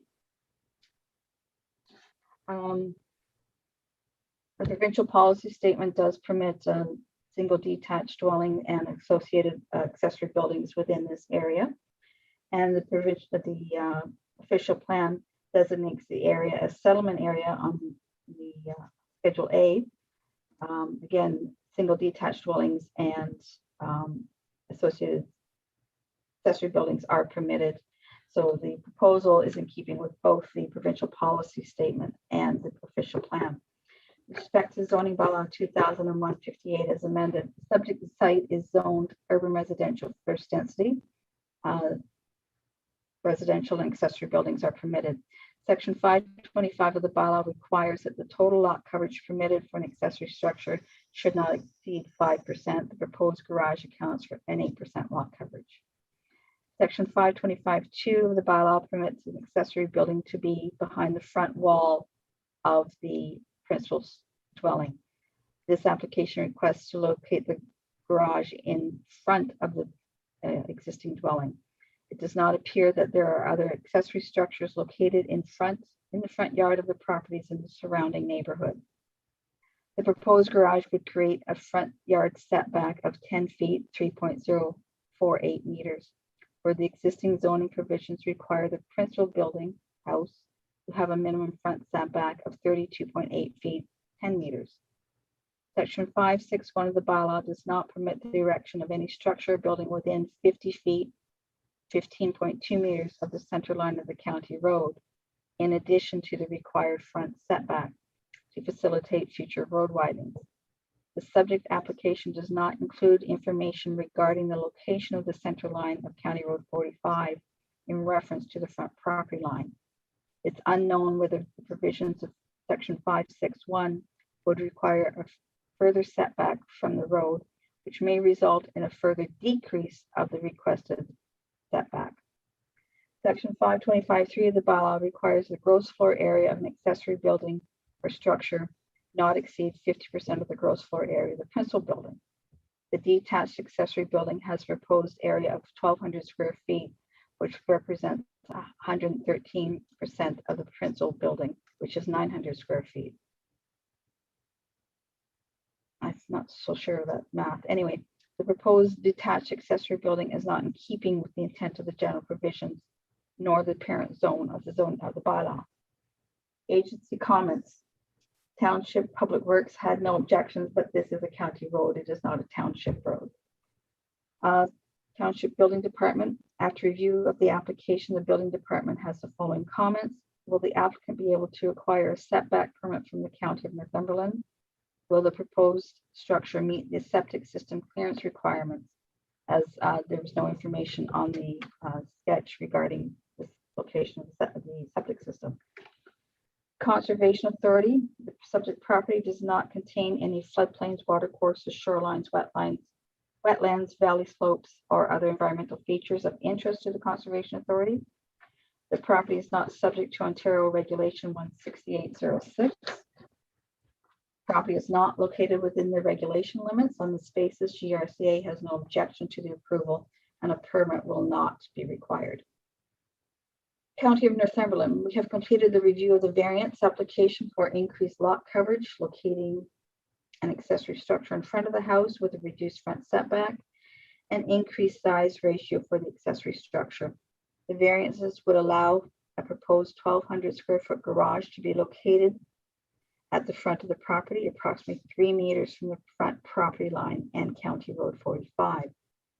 Subject property is designated rural settlement area. A residential dwelling with an accessory building is permitted in this designation. The property is adjacent to and accessed from County Road 45 in accordance with the county entrance and setback policy. A setback in the rural settlement area must be the setback identified in the municipal zoning bylaw without variance and measured as if there was an existing 30-meter right-of-way. The front setback requirement for the UR1 zone in the zoning bylaw is 10 meters. As such, the proposed garage must be set back the greater of 10 meters from the front property line or 25 meters from the center line of the road. For information, we note that the proposed garage must be 1.5 meters from the existing sewage system in accordance with the building code. It appears there is sufficient area on the property to locate the proposed garage at least 10 meters from the front property line and a minimum 1.5 meter clearance requirements from the existing sewage system. We note that the variance to locate the accessory structure in front of the house may still be required as the existing house is set back greater than 10 meters. In summary, the county would have no objection to the variance for increased lot coverage or increased size ratio for the accessory structure. We would also have no objection to the variance for locating the accessory building in front of the existing house, provided the accessory structure is set back a minimum of 10 meters from the property line in accordance with the county setback requirements. A 3-meter setback from the county road is not supported. The County Works Department will not be able to issue the required setback permit to construct a garage for less than a 10-meter front setback or 25-meter setback from the center line. The Planning Department does not support the increase in lot coverage, the front yard location of the garage, or the increase in the percentage of gross floor area of the principal building that would result from the detached accessory building. The committee must satisfy itself that the 4 tests of a variance are met prior to granting relief for each of the 3 items noted. Is the relief minor in nature? Does it maintain the general intent and purpose of the zoning bylaw? Does it maintain the general intent and purpose of the official plan? And is it desirable for the appropriate development and use of the land? Thank you, Mr. Chairman. Thank you, Sandra. Committee acknowledges that the applicant is with us. We'll be back to you in just a moment. Is there anyone here in support of the application above and beyond the applicant?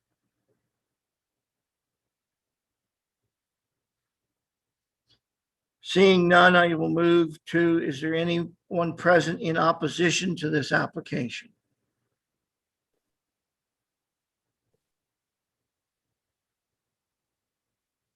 Seeing none, is there anyone present seeking clarification on the application?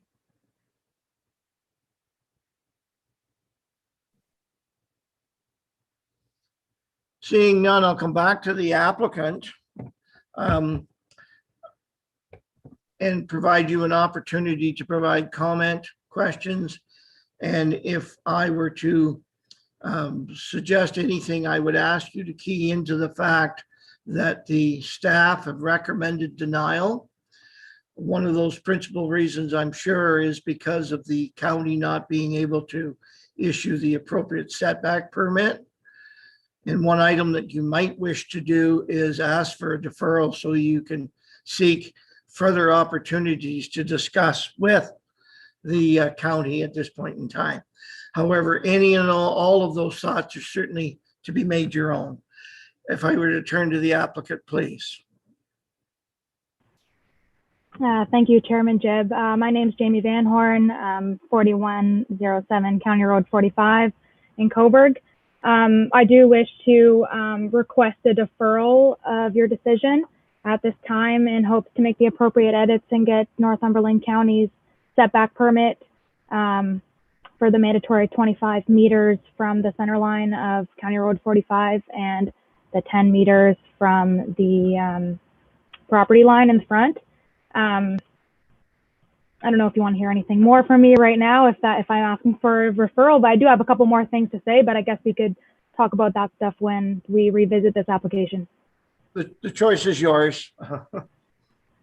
Okay, yeah. As for the sewage or the septic system tank, we do have the measurements for that now. It'll be added to the new proposal or the new application. And if I'm understanding correctly too, the township does not have a problem with the general size of the garage as long as we meet the setback distances.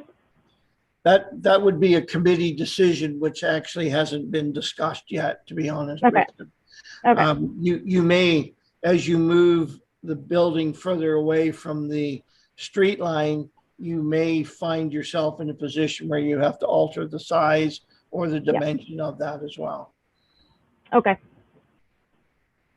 So yeah, that's all I have to say for now then. Can definitely revisit my other points when we come back if you guys do decide to defer this application.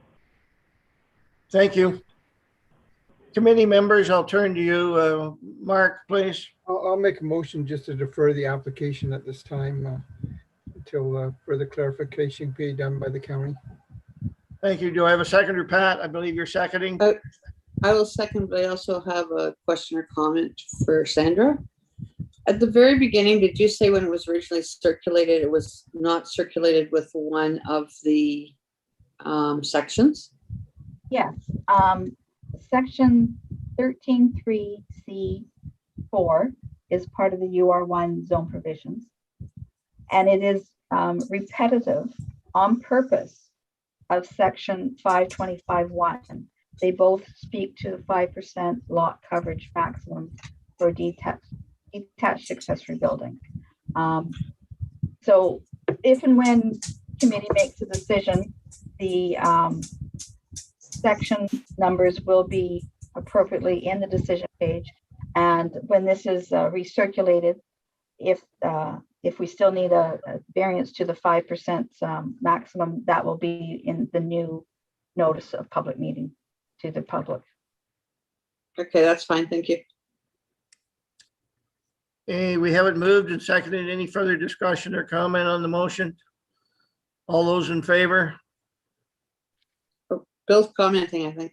Bill, were you commenting? You're on mute if you are. Yeah, I believe the applicant has a hand up before we vote.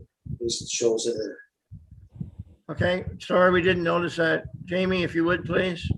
Oh, it's okay. I just wanted to point out as well that Sandra had asked me for a revision in late April, and I sent a revision on May 6th that outlined that section 13.3C4 was included at that time.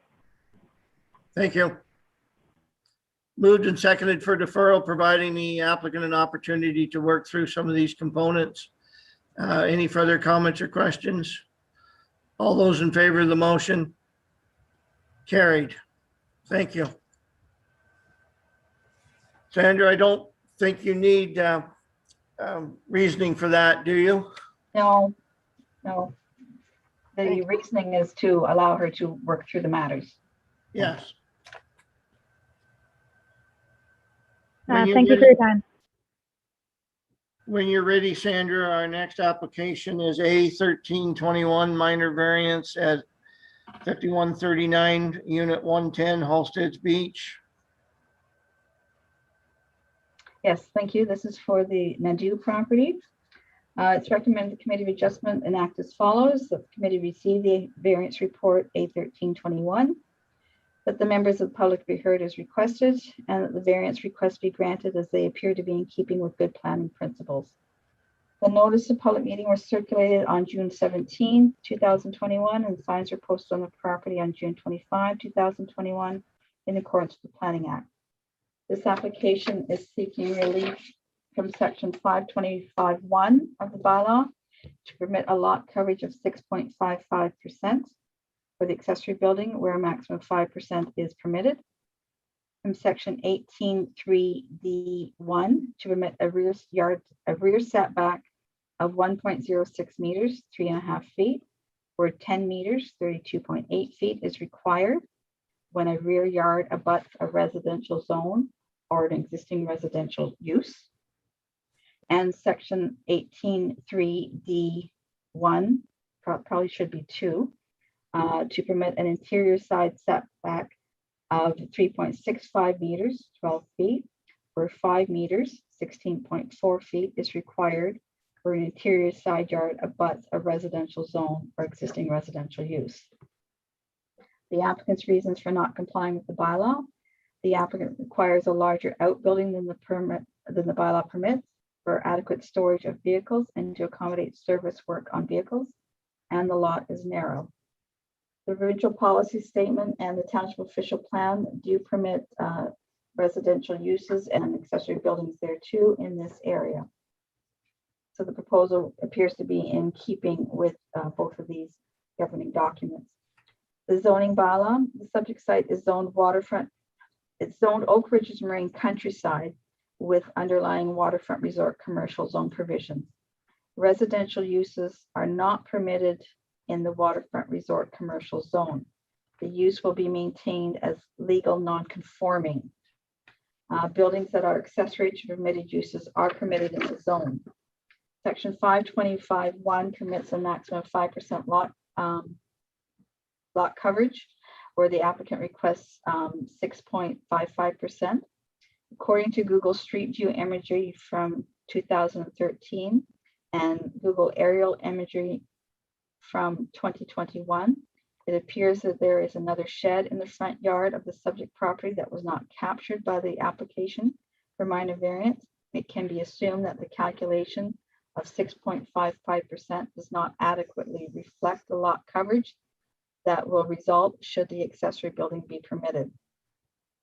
Section 18(3)(d)(1) requires a 10-meter setback where the rear yard abuts a residential zone or existing residential use. The applicant is requesting to permit a rear setback of 1.06 meters. The reduced rear setback is characteristic of the surrounding neighborhood, and there are many garages and properties in this Halsted Beach Road area that contain accessory uses in close proximity to the right-of-way. Section 18(3)(d)(2) requires an interior side setback that abuts a residential zone or residential use of 5 meters. The application seeks a variance to permit an interior setback of 3.65 meters. The subject property is narrow and a hydro easement is present on the eastern portion of the site. The side setback is characteristic of the interior side setbacks of the surrounding neighborhood. The proposed detached accessory building is in keeping with the intent of the general provisions of the parent zone. Agency comments received. Public Works has no comment as this is a private road. Township Building Department, they note the following: the applicant should also be seeking a variance for setback from the eastern property line. There's insufficient detail on the 4x6 foot box at the east side of the building. What does this represent? Spatial separation, limiting distance, and exposed building face have all been reviewed, and the building department has no objection to the setback from the southern property line. A building permit will be required prior to construction. Site plan, drainage, and building plans will be reviewed when the application is submitted. It's further noted that upon further follow-up with the applicant on July 7, 2021, it's been confirmed that the 4x6 foot box measurement shown on the drawing on the east side of the garage is just an open walkout area. There's no structure or covered portion proposed for the walkout area, and that's why it's not shown on the other drawings or indicated on the application form.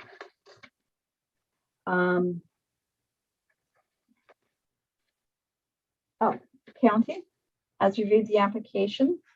The variances would allow for the construction of a new garage on the property. The property is designated Oak Ridges Marine in the official plan. Generally, the county OP and conservation plan policies do not prevent the continuation or expansion of legally existing uses, including residential uses with accessory structures such as a garage. A sketch provided with the application illustrates the location of the proposed garage to be closer to Halsted Beach Road. The location of the proposed garage would not impact the sewage system on the property. However, it is noted that the existing well on the property does not appear to meet the building code clearance requirements from the existing sewage system, which is a holding tank. The landowner should consider relocating the well to be 15 meters from the existing holding tank or any neighboring sewage systems. It's noted that the proposed garage location will limit opportunities to relocate the well. As such, the landowner may want to consider relocating the well to where the garage is proposed and move the proposed garage closer to the house and holding tank, which may negate the need for the rear setback variance. Alternatively, a shore well on the Rice Lake side of the property may be an option. Further, township staff may want to consider an operational safety impacts of having the proposed garage 3.5 feet from Halsted Beach Road. Based on the foregoing, the county, have no objections to the proposed variance setbacks from land use and on-site sewage servicing perspectives, but note that relocating the existing well on the property may provide alternative options to locate the proposed garage on the site, negating the need for rear yard setback variance and any operational safety concerns from Halsted Beach Road. Conservation Authority, the property is entirely within the moraine and subject to the conservation plan.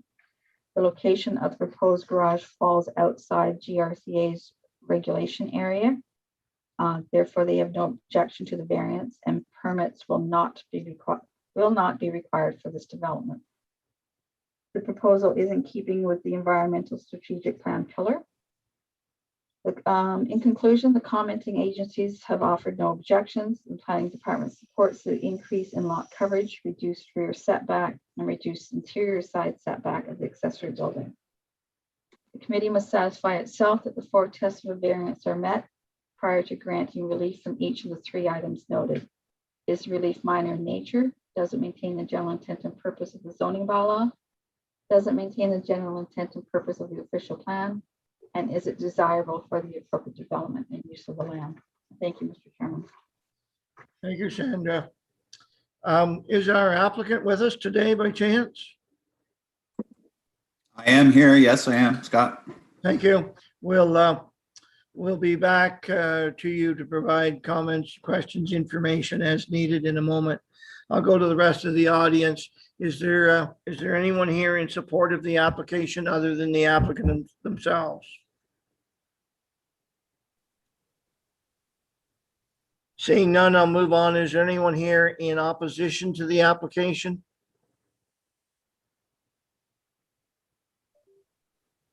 Again, moving on, is there anyone here seeking clarification on the application?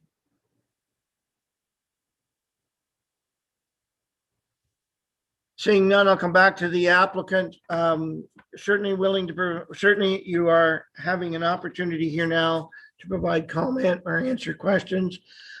You may wish to just answer questions from the committee if you so choose. Yep, I'll just answer questions if need be. Thank you. I'll go to committee members. Larry. Any questions or comments? Yeah, I just have one question. When you talk about servicing vehicles, do you mean you're not creating a business, but your own service of your own vehicles? No, yeah, I just want to be able to fix my Skidoo rather than in the snowbank as usual. Have a little covering over me probably. I noticed that you've got 4 vehicles sitting there right now, one covered. There seems to be a lot of vehicles on the property. I got 3 kids. So are you going to have enough room for all the cars, et cetera? I guess. Yeah, I should be able to get 2 in the garage and 1 on each side for sure. And hopefully I'll be able to get some kids married off here shortly, and lots of room will be there. Okay. Thanks. Some chuckles to the committee members. Thank you. Thank you, Larry. Bill, any questions or comments? Not really. I don't know if the applicants considered the idea of moving the well to make it sound as if you just pick it up and move it. It's not quite that simple.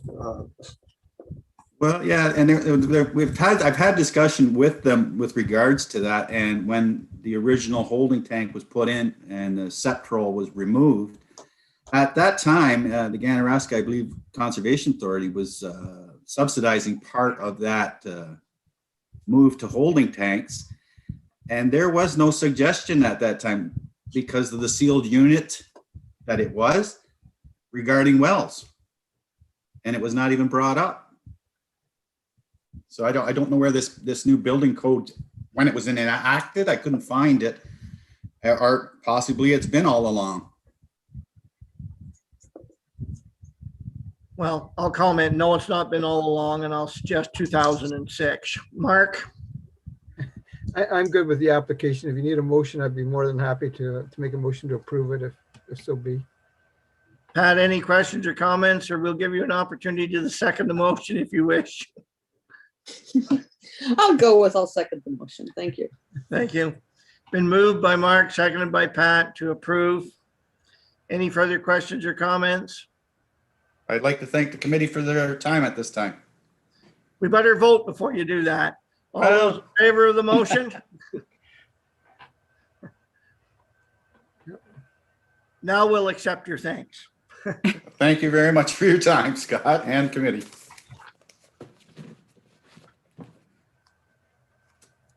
And the reason. Moving on, Sandra, do you need some reasonings for that, please? This one, it meets the 4 tests of the minor variance, and there was no public here to oppose the application whatsoever. Okay, thank you. Anything further, Pat? You were the seconder. All good. Sandra, when you're available, we'll move on to another minor variance application in the Armstrong name, being Splash Productions, application A1521 at 3517 Row Road at Bethel Grove Road. Thank you. It's recommended the Committee of Adjustment and acts as follows. Committee received the report A1521. Members of the public be heard as requested, and the variance requested be adopted as it appears to be in keeping with good planning principles. Notice of public meeting was circulated on June 23, 2021. Signs were posted on the property on June 25, 2021, in accordance with the Planning Act. This application is seeking relief from, I don't have the section number here. Relief from the section 6 of the bylaw, that much I do know, section number. To permit a reduced lot frontage of 11.47 meters where 100 meters is required in the permanent agricultural zone. Provincial policy statement and official plan are supportive of this particular application. The final size of the lot would be more than sufficient to support on-site services and maneuverability of the site once you're there. Zoning bylaw, there it is, section 63A2. There is one house education center on the property. The property is zoned permanent agricultural. The zone requires a minimum lot area of 18.2 hectares, 45 acres, and 100 meters, 328 feet of municipal road frontage. The proposed variance would require a reduced minimum lot frontage to 11.47 meters from 100 meters. The variance is requested because the extension of Row Road has recently been determined to be owned by the township.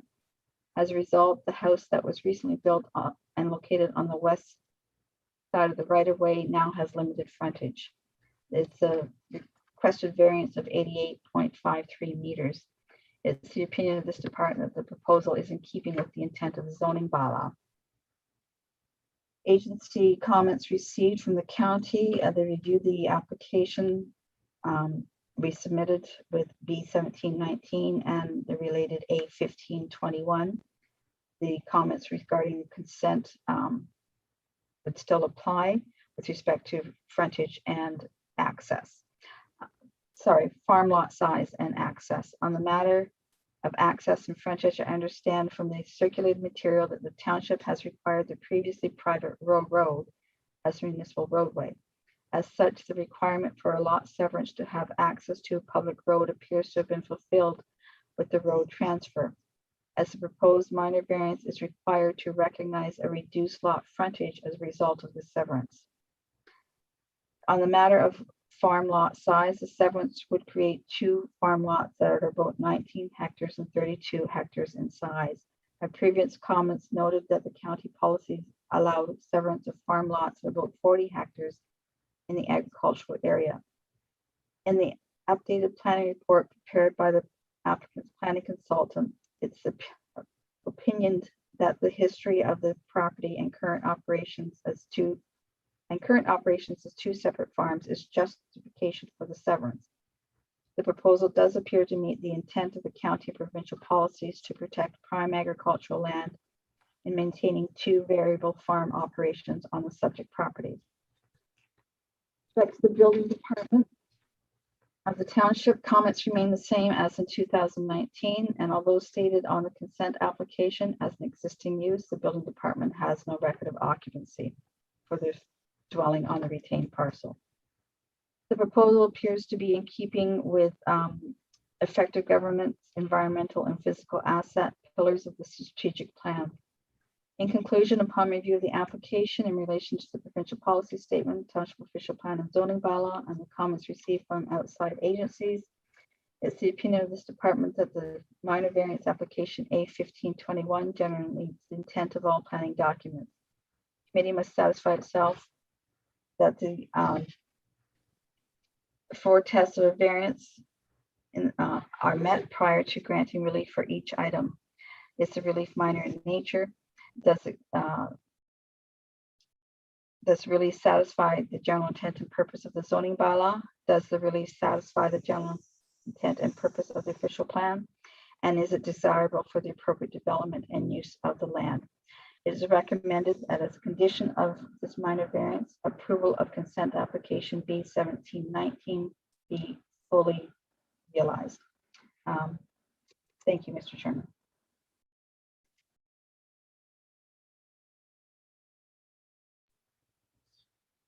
Thank you, Sandra.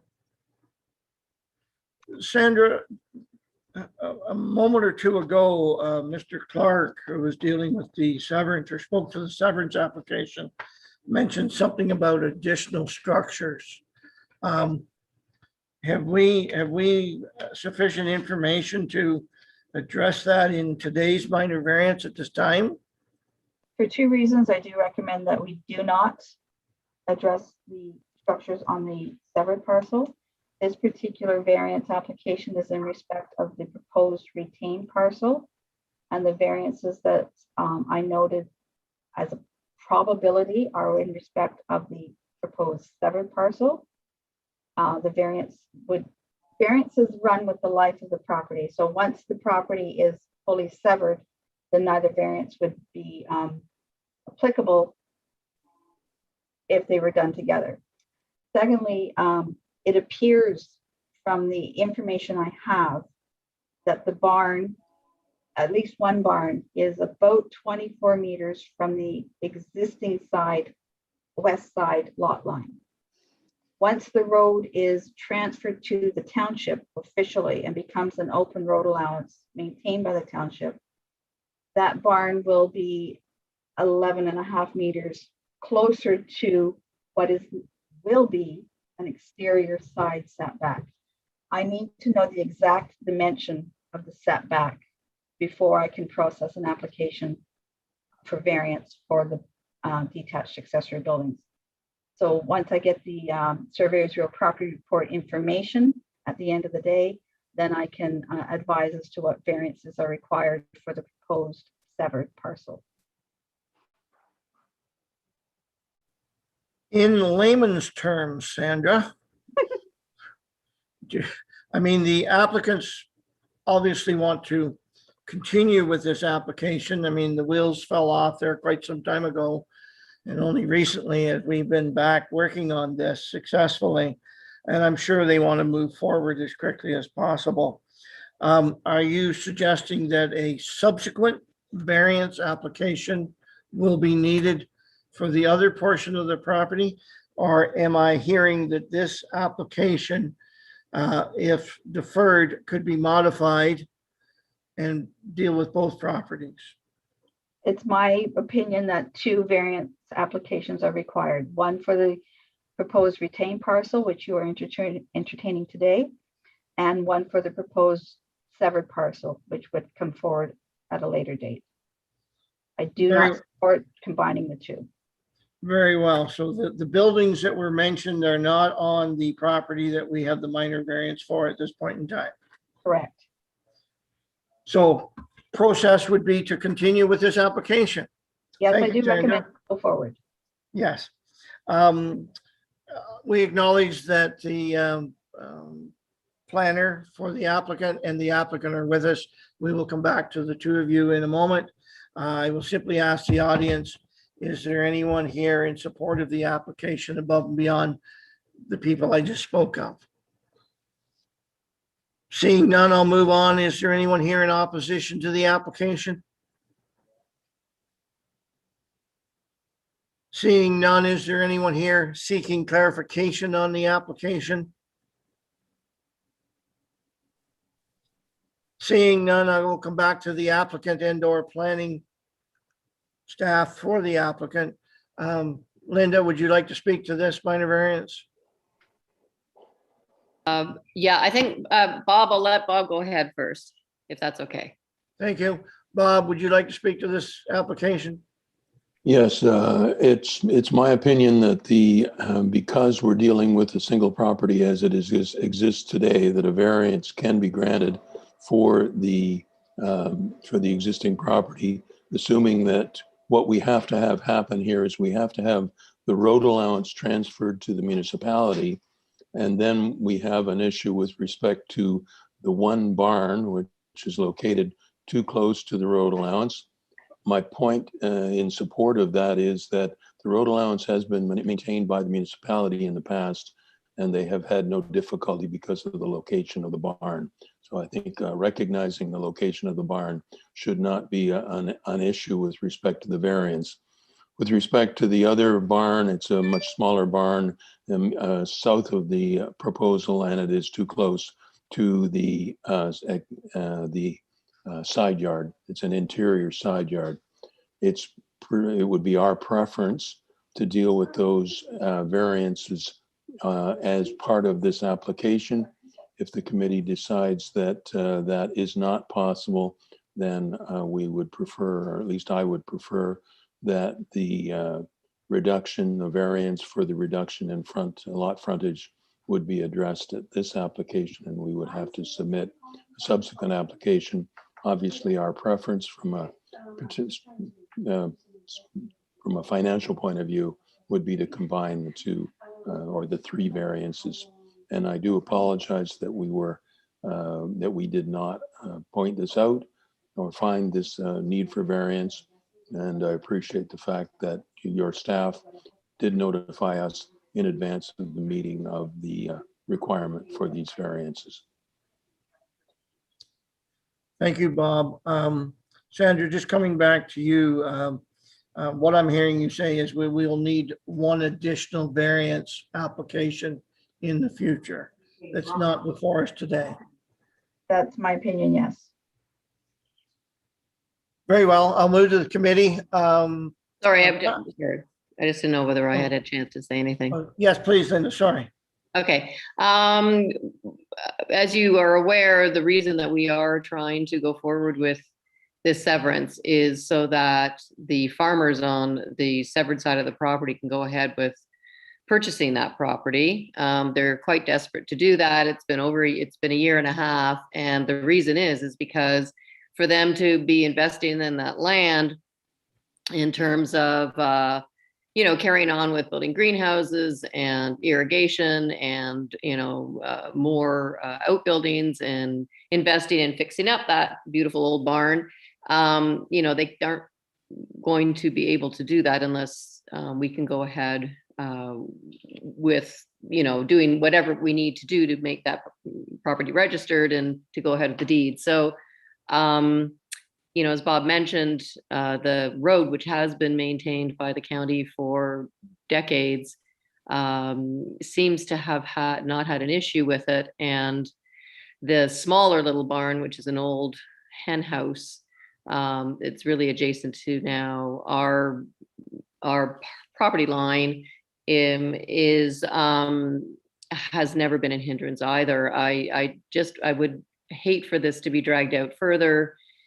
And we're basically putting the burden now on the new property owners who are young farmers who would rather not have to go through that as well. So if there's anything we can do to just go forward with this now, it would certainly, we would greatly appreciate it. I believe all of us present, staff and committee members, do understand your thoughts. However, I can tell you right now, I don't know how to do it without a subsequent application. Kate, if you would, I see you were interested in providing comment. Please. I'm not speaking to the additional application. What I would like to speak to is Row Road. So as you know, I took a report to council to bring that process forward. Council supported the transfer of Part 3, assuming it and naming that road as part of our official road network. So that transfer has not taken place yet. We still have to bring a bylaw forward to council to formally assume and name. And that is being planned for the September council meeting, because our notice bylaw requires that we provide notice of intent to pass a bylaw to name or rename a road. So in order to comply with that policy, that will come forward in September. So if the minor, and that will be the third, I don't have it in front of me, that'll be the third Tuesday in September, which is September 21st.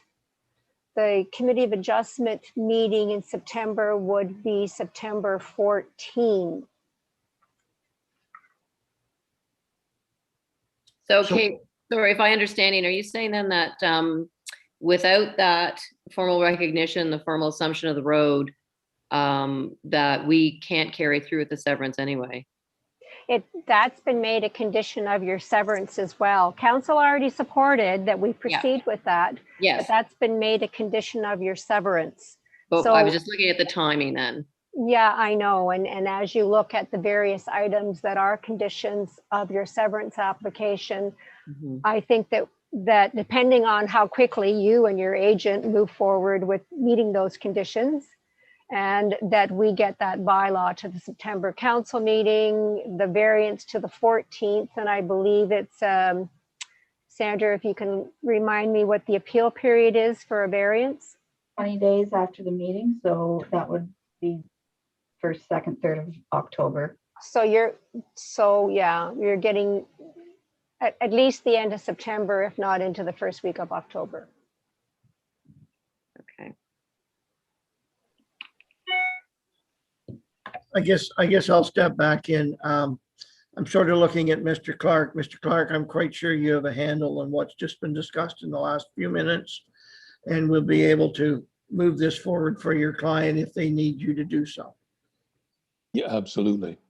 You know, we are anxious in getting the approvals in place. Thank you. Well, let's move forward with this. Where were we? Did we get committee questions and comments? I must admit I've forgotten on this one at this point in time. Did we get a mover and a seconder even? I don't think we've talked about anything yet. There's been enough applications in here before me to get confused, sorry. Committee members, shall we start with Pat, please?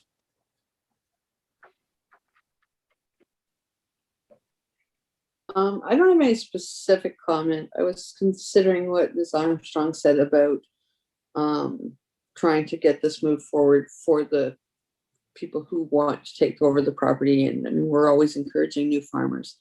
We talked about the possibility of there being a previous application today that maybe we should look at August. If we go that route, could this be moved forward to that as well?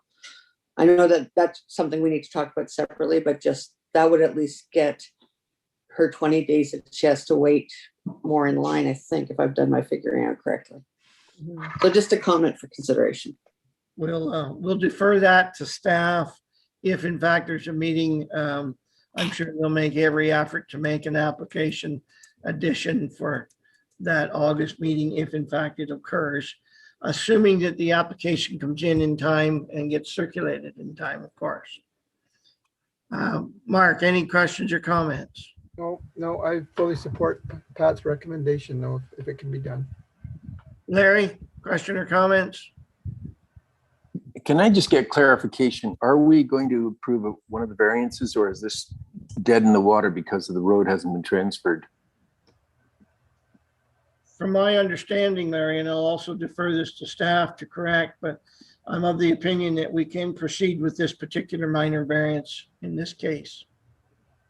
We can or we can't? Can, yes, we can, is what I'm hearing. Sandra, Kate, am I correct with that conclusion? Yes, Mr. Chairman, I do agree that we should be pursuing this variance application for reduction in road frontage in anticipation of everything else falling in place. And if everything else doesn't fall in place, then the point would be moved. Thank you. Thank you. Anything further, Larry? No, not at this time. Thanks. Thank you, Bill. Coming to you. I guess it's left to me to make the motion to proceed. And that is your motion? Yes, it is. To approve? Yes, it is. Do I have a seconder to the motion, Larry? Thank you. Any further discussion to the motion? All those in favor? Carried. I give the main reason I have, Scott, is simply that this building is already in use and we're just tidying up. You know, Yep. something that we did earlier when we gave the consent, so. Thank you. Anything further to our seconder on that motion? Just to support, there's been no objections or verbal or written with regards to this application. Thank you. Anything further needed on application there, Sandra, 1521? No, I think I'm good. Thank you. Okay, I believe we have 2 applications left. They are for consent. Would anyone need a 2-minute break? Or shall we move on? Okay, it's 4:29 according to my computer. If we could shut down until 4:32, 31, whatever the suggestion is. Emily, 4:31. Thank you.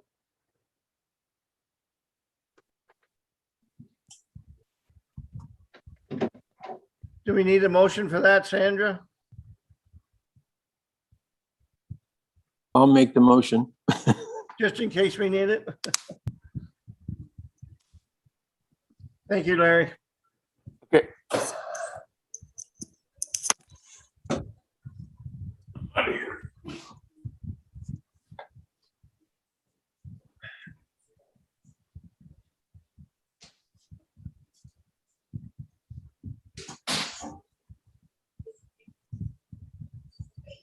Arthur, I was supposed to have a meeting with Elizabeth Hill at 4 o'clock. Ooh. Yeah, I've emailed her and let her know that I was not going to make it, and I'd let her know when we were finished, but I don't think we're going to be finished before 5 even. Should I just tell her we need to reschedule again? Yeah, yeah, that's best. You want me to send her one, or you? I guess you've got her email. I've already made excuses, but I've got her up here, so. Okay. I'll send it That's back. great. Obviously, that's important that you do have that discussion. Try and I know. reschedule. I know. Are we still live on YouTube? Yes, we are. Emily? That's all right. Not divulging any state secrets.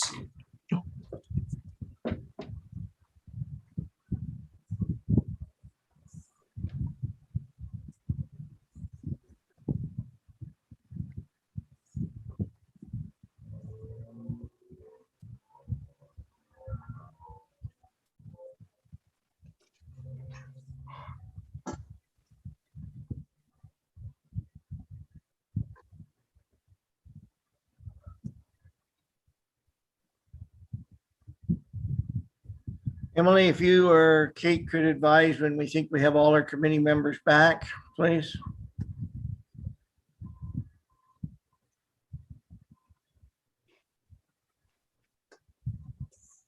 So we're still on committee. Yeah. Sorry, I'm back.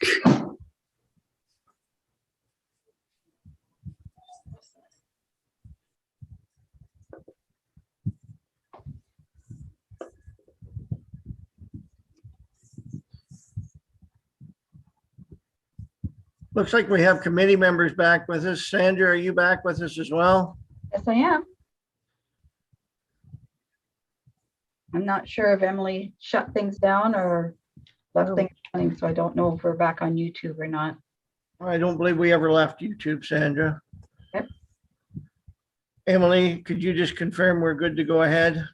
You are, Chairman. Thank you.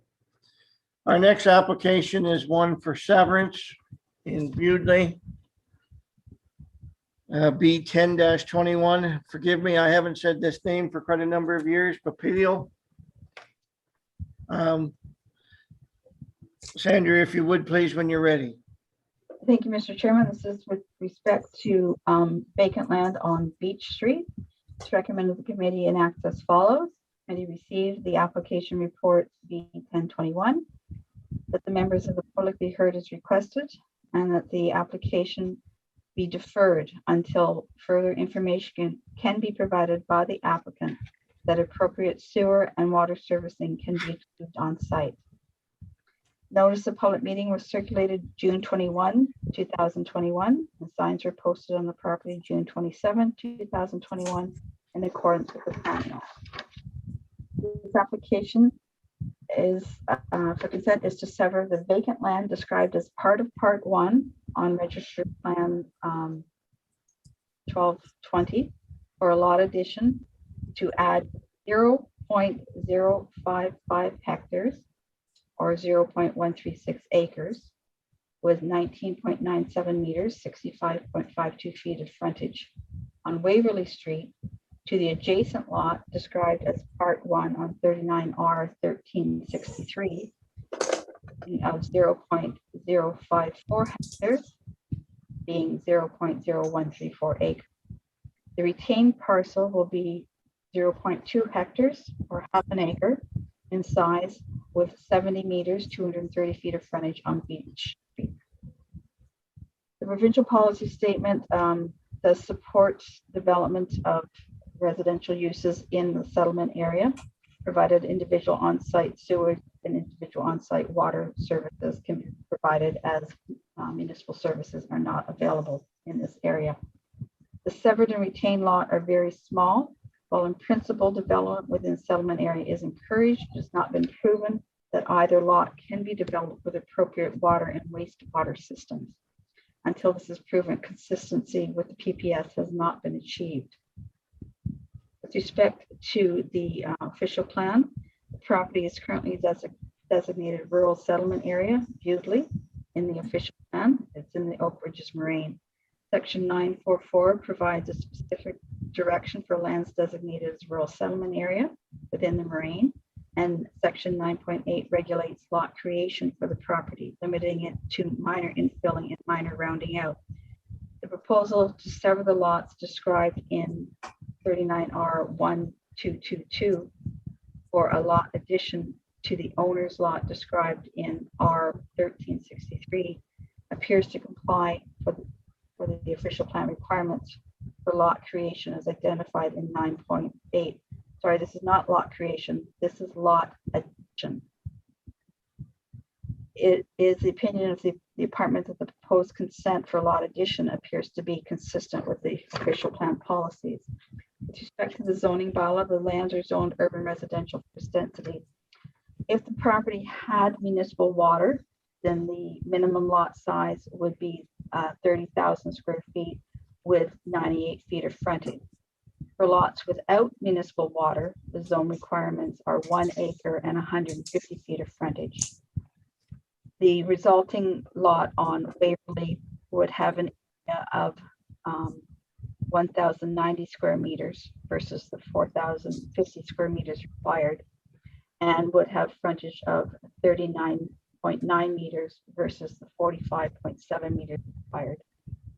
The retained lot would have an area of 2,100 square meters versus 4,050, with a frontage of 70 meters versus 45.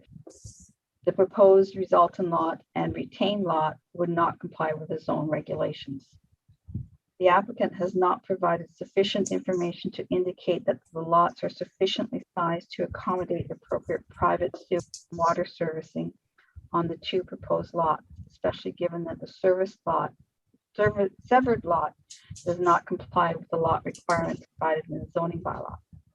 It's the opinion of this department that the proposed severed lot addition does not comply with the zone regulations for the UR1 zone and does not meet the intent of the bylaw.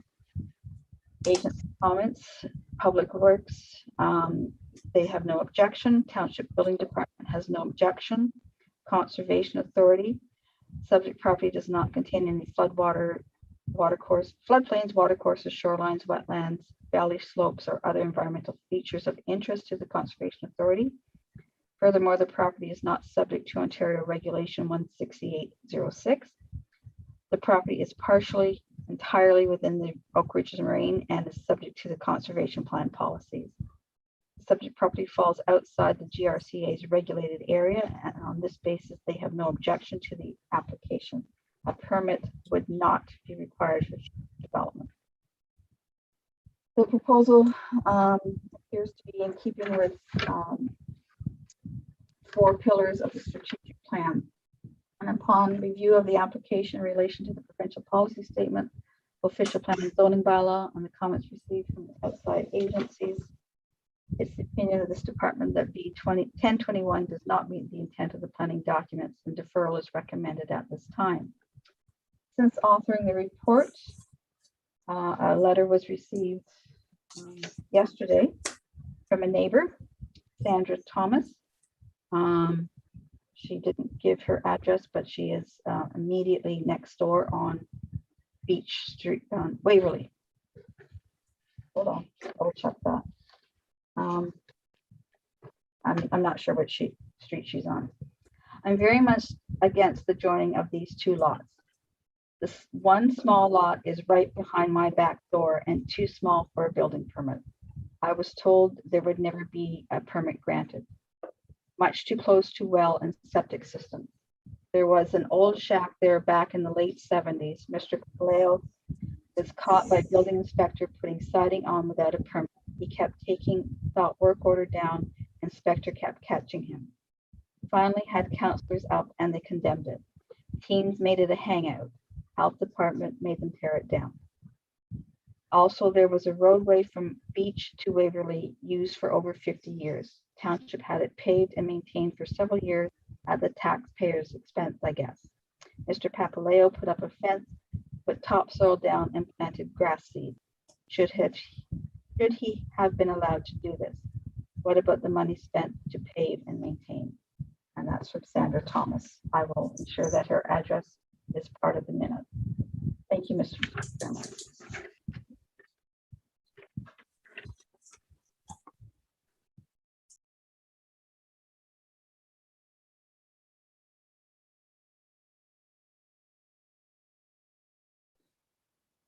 You're muted, Scott.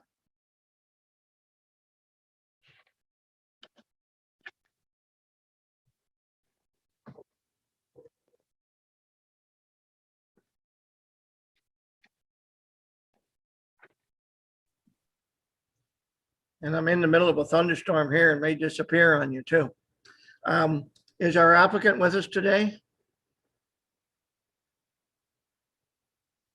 He was on the list of attendees. I believe I saw earlier, but not now. Is there, I'll move on. Is there anyone here in support of the application? Seeing none, is there anyone here in opposition to the application? Seeing none, is there anyone here seeking clarification? Excuse me, Chairman Jib, we do have a hand raised from Rick Thomas in the gallery. Okay, I'll go back to Rick. I can't see that even now. Rick, if you would, please. Hello? Yes, we can hear you, Rick. Okay, hi, my name's Rick Thomas. I live at 7050 Waverly Street with my mother, Sandra, who you've heard from. Please continue, Rick. The floor is yours. Okay, sorry, I'm on my cell phone. I got really bad signal here.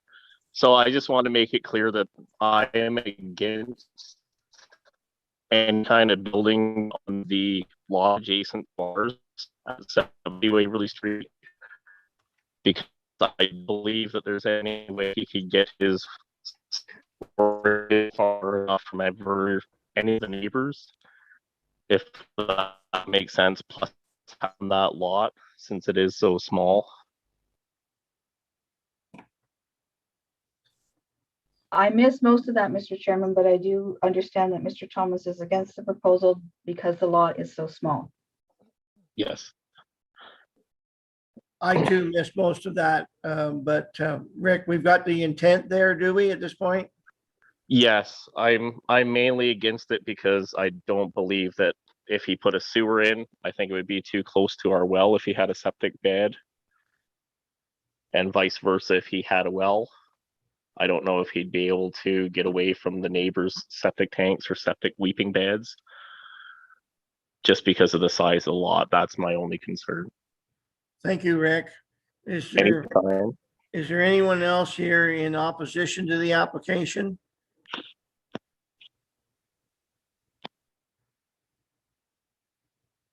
Is there anyone seeking clarification? Arthur, do we have someone somewhere? It's just, Mr. Chairman, I noticed that Mr. Papaleo has actually rejoined the meeting. Yes, yes. Okay.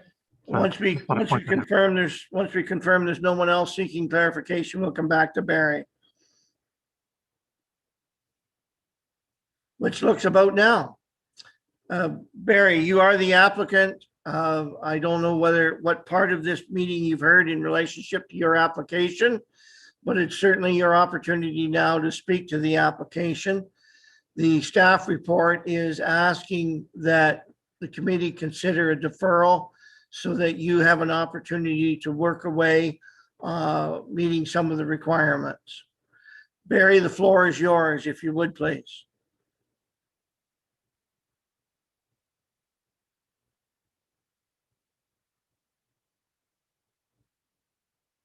He still indicates as muted.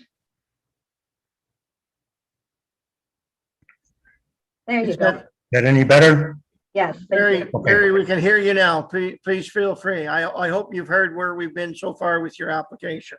I've caught the last part of the last speaker, and I heard the first speaker. In any event, just a few comments I want to make. A lot of it's got to do, or part of it's got to do with the history of this property. I've owned this property for a long period of time now, and I've decided that now is the time that I should try and do something with it. And it's not my intent this time in my life to start building houses. So I've decided that I'd attempt to get a severance for the property in order to enlarge the size of the small lot to make it a little more consistent with the size of the lots in the neighborhood. If you're familiar with this part of Beauty, houses are originally cottages were built on these lots. And the lots were at that time size of about 65 feet by 95 feet. Since then, most of these houses or cottages have been turned into full-time houses. In any event, my intent is to sever a portion of the large lot, add it to the smaller lot to make it more consistent with the neighborhood. My own misunderstanding regarding the process. I was under the impression that water and sewage requirements were part of the building permit process. But obviously I was wrong at that, and I don't have a problem with it, receiving the necessary information that the committee needs to make a judgment on this application. That's all I have to say right now. Thanks, Barry. I mean, we're deferring, the proposal is to defer, the staff report, I should say, is to defer to provide you an opportunity to establish the availability of water and septic locations. Couple times today here, we've used the word sewer. I think we all realize that sewer is not municipal in this particular case, but rather it's going to be private both for water and septic. Okay. Thank you, Barry. Anything from the committee members? Larry? Just one question. This road that was talked about, is that on your property, Mr. Papalayan? Actually, there's a history to that road. That was never actually a township road. It was a driveway for access to the small lot on Waverly Street and the lot beside it on Beach Street. The history is was my grandmother's cottage on Waverly Street lot, and my uncle owned the property on Beach Street, and it was driveway between those two properties, or accessing those two properties. So it was never actually a road. And Okay, as a matter of fact, the township should have some correspondence on that. I believe it was going back to late 50s, early 60s. And a So copy of it was so sent that- to the OMB. So that laneway or driveway is incorporated into these two remaining lots, and is that correct? They were part of the lots, yes. Okay. Thank you. So I've got. Okay. Just for record, I know of previous building officials that used that very conveniently over quite a number of years. Committee members, Bill? Yeah, thanks. I just need clarity. What will be the actual acreage of these two new lots that will be created? The acreage, I can give you the dimensions. The acreage I don't have in front of me right now. The large lot will be, I believe it's 262 feet by about 95 feet. And the smaller lot on Waverly Street should be 95 feet by 120 some feet.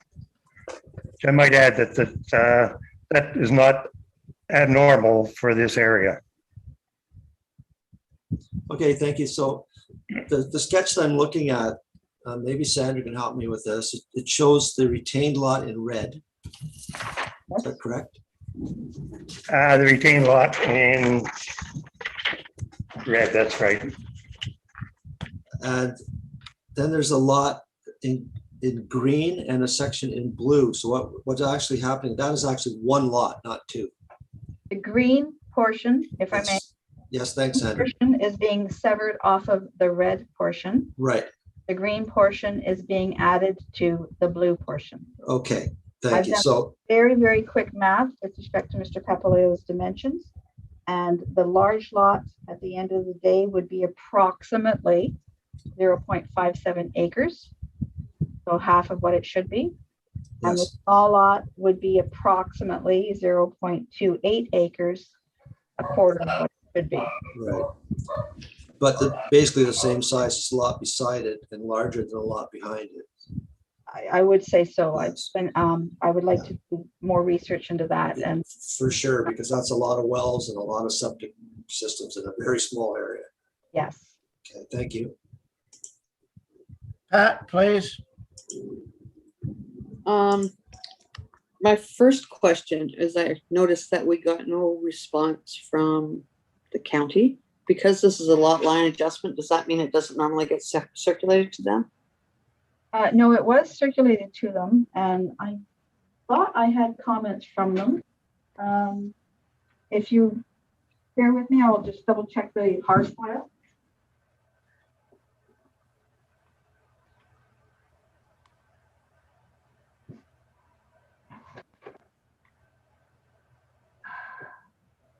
Oh, I do have comments. I apologize. They came in late and I should have read them out when I read my report. I will. The rural settlement area designation is intended for housing, employment, tourism, open space, and provide for a mix of residential options were supported by servicing.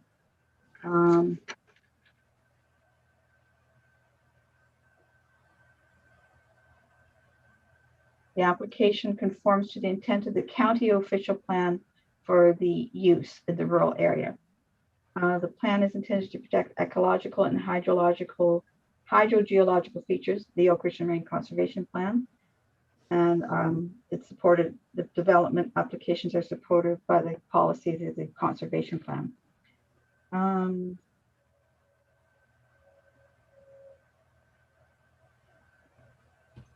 The application, they state again that the application is supported by the Township Official Plan and Oak Ridge Marine Conservation Plan.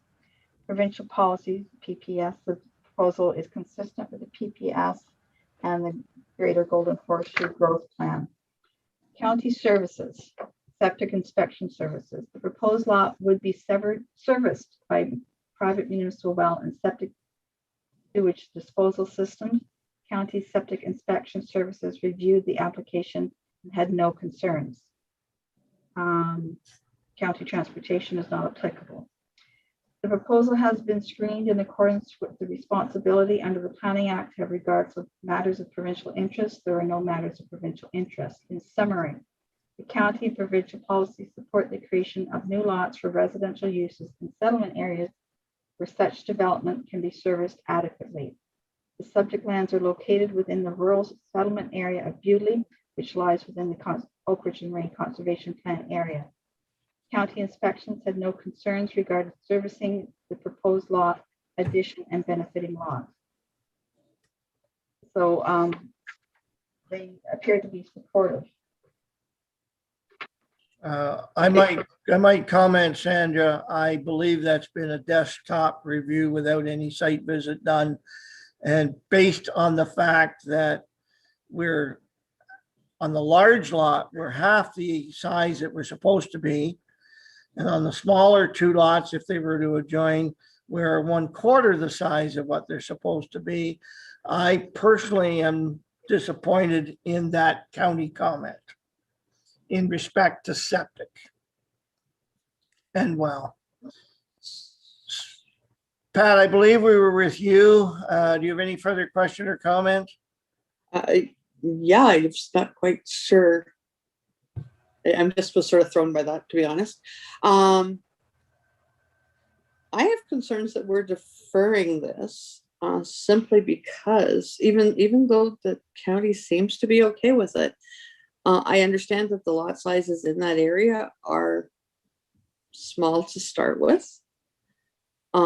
Like historically, they have been, because at the time that the community was developed, it was acceptable. I am really struggling with it being so much smaller than our bylaw says, and that even with the changeover, all we've done is made them equally small instead of one slightly larger. When the property as a whole, which I understand he has 2 separate titles to, would actually meet our current standards. So I'm just really struggling with the size and the sort of septic going in, and the fact that buildings now tend to be larger than they were. Like if you look at the buildings on this road, you're not seeing great big giant buildings. I'm concerned about the size of the house that'll end up going in, knowing that it will be somewhat limited by a septic bed, but I believe they have to have room for a second bed, do they not? No, the second bed component's been gone since it left out of the building code. Actually, since it went in the building code. I just really struggle with the size of this lot and the thought of a building going on it and being able to meet all of the dimensions. And I know that ultimately that's not up to us to decide, but it doesn't meet our zoning bylaw. That's all my comment.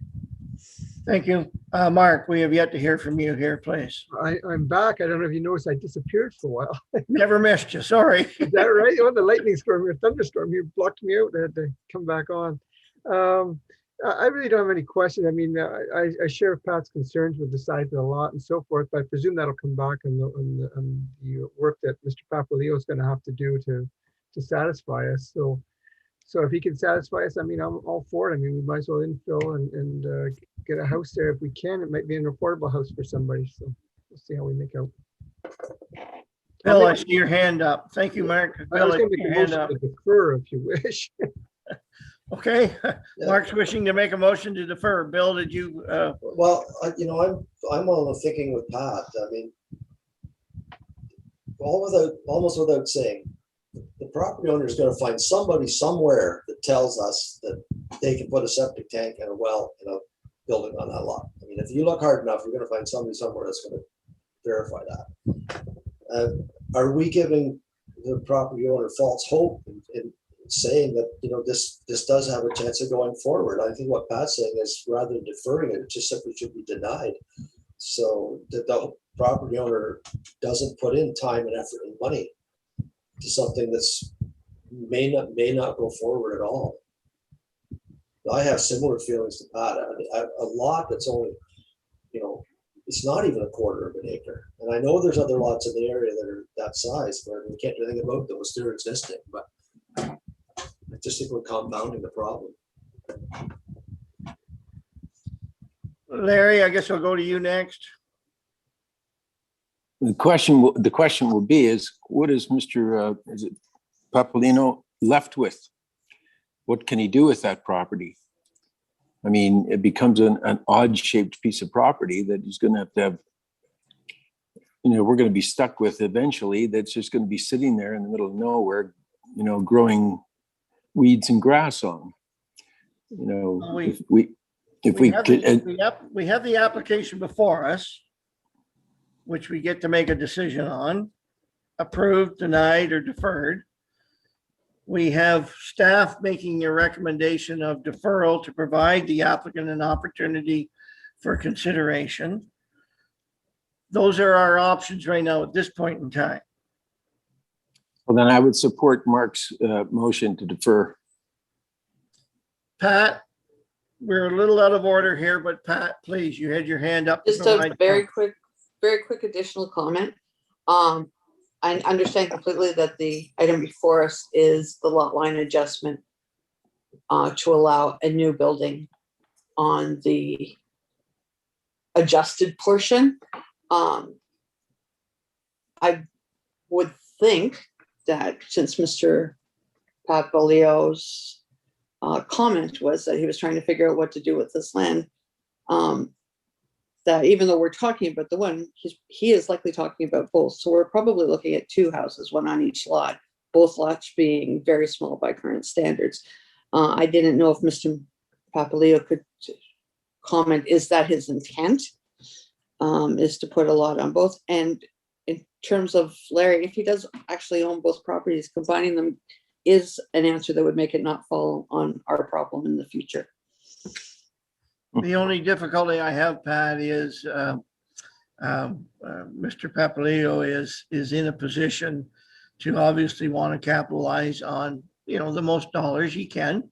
He's indicated to us that, you know, he wants to move forward with these joining of the two smaller lots proposal and is not planning on building a house himself. So obviously he has other intentions. I think he's really answered your question already.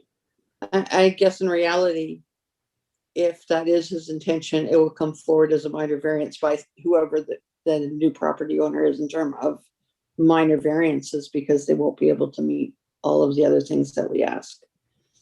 What we have is we have a motion and a seconder on the floor to defer.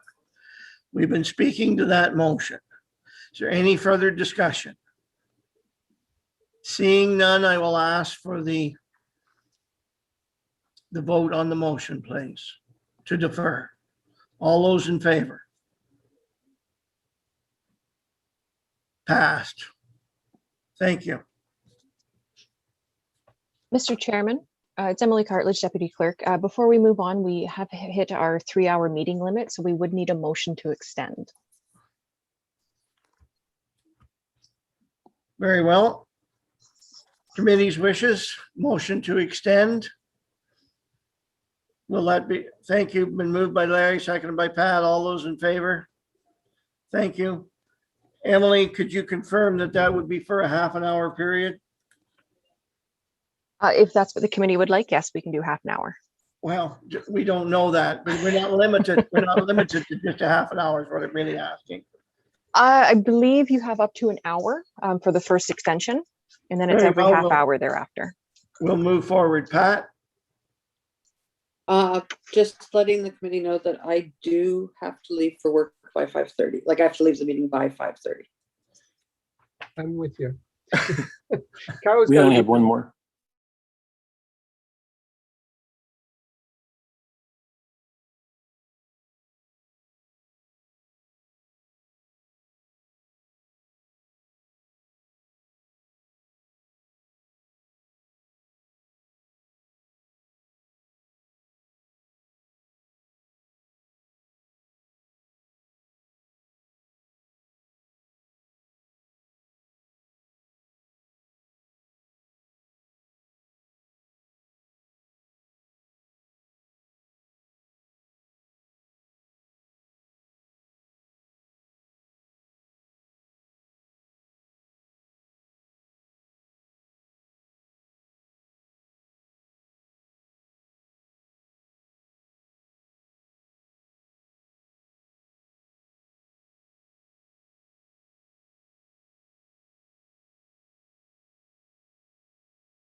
Hi, it's pretty clear everybody dropped off the meeting.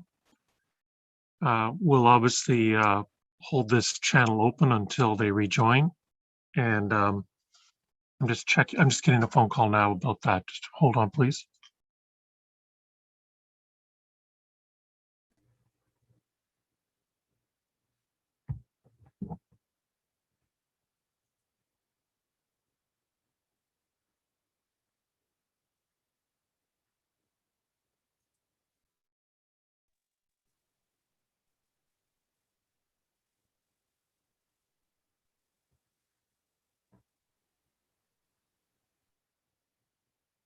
Fine. So if you get power back and you connect, great. I'll let them know if you don't. Okay. Emily will probably try, if she gets power back, she'll probably try and reconnect everybody. And I've just advised the attendees about that change. Okay. All right. Thanks for the call. Bye. Can we just see who's available at this moment after that little hiccup? So it presently is only attendee Rick Thomas, Bob Clark, and Jordan Hogendams, I'm sorry.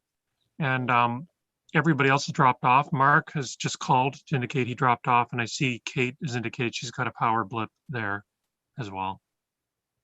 Bill's rejoining, as you can see. So I think people are trying to reconnect as they get their power back.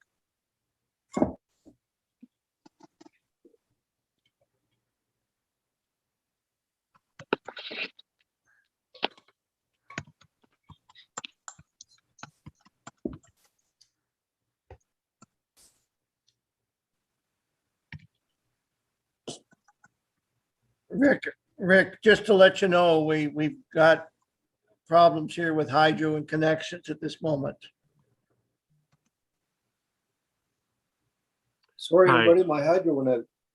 Everybody's I'm back on my iPad.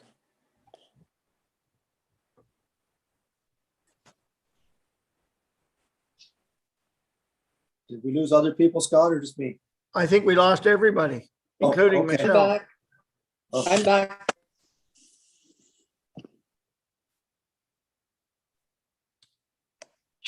There's Pat coming back.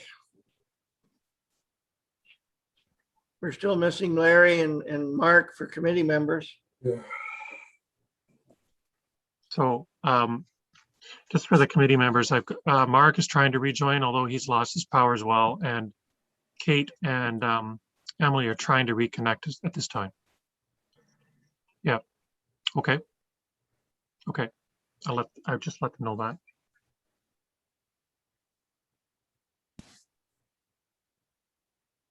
Oh.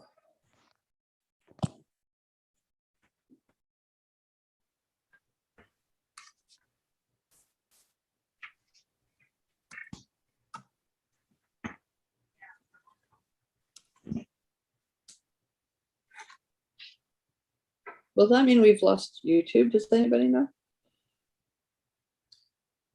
On my screen, it's still showing up live on YouTube. I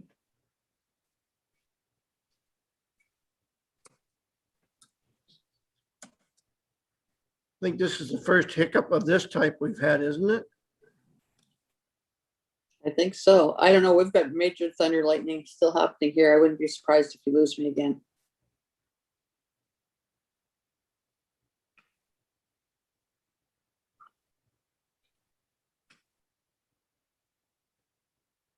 Sorry for interrupting. Is Sandra on?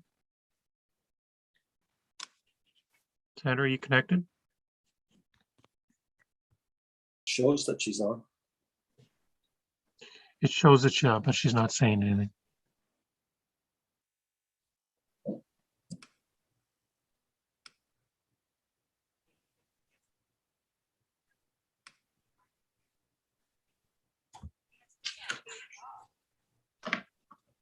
Yeah, it's up here, but it says it's on mute.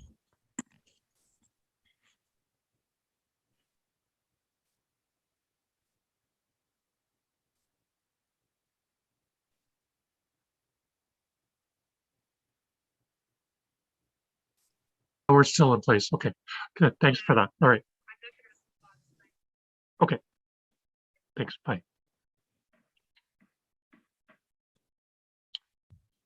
So Chairman Gibbs, apparently Emily is connected as well as Connie. And so you have sufficient members of the committee back, as well as a deputy clerk or clerk. And I believe also a member, committee member, Larry Williamson has put his hand up so he can at least either participate or be enjoying back as well. Emily, are you able to connect Larry Williamson? Yes, I'm just going to bridge him over here to panelists. So we are still live on YouTube. That feed better stuff. That's okay. That's great. Thank you. And you'll be able to proceed. Well, do we have our applicant and our agent with us? Anyone know? That's We part. do, Arthur? That's part of the problem is I see that as attendees. I'm here. I'm here. Mary's there. Mr. Papaleo has not reconnected as of yet. You were in the process, I think, of making, you deferred that item though. I believe we got it deferred and I believe we had it voted on, Yes, and then the power went out. which would mean we have concluded that application in Bewdley then Correct. for today. Correct. For today. For today. And So now would be. So now would be the next item on the agenda. And we do have quorum and we do have clerk, and we do have planning coordinator. So I just want to confirm one more time, we're moving on to the Irwin application. Do we have applicant and agent available there? Mr. Chairman, did we conclude the motion to extend the meeting? So to you, Chair Jib, I see on the participants, Bob Clark is there with his hand up. And I recognize the name Jordan Hogendam, who's a person who has indicated interest in that application in the past. Yes. I believe Mr. Clark is acting on behalf of the Irwins. I don't know if they've ever connected. I did not see their name earlier.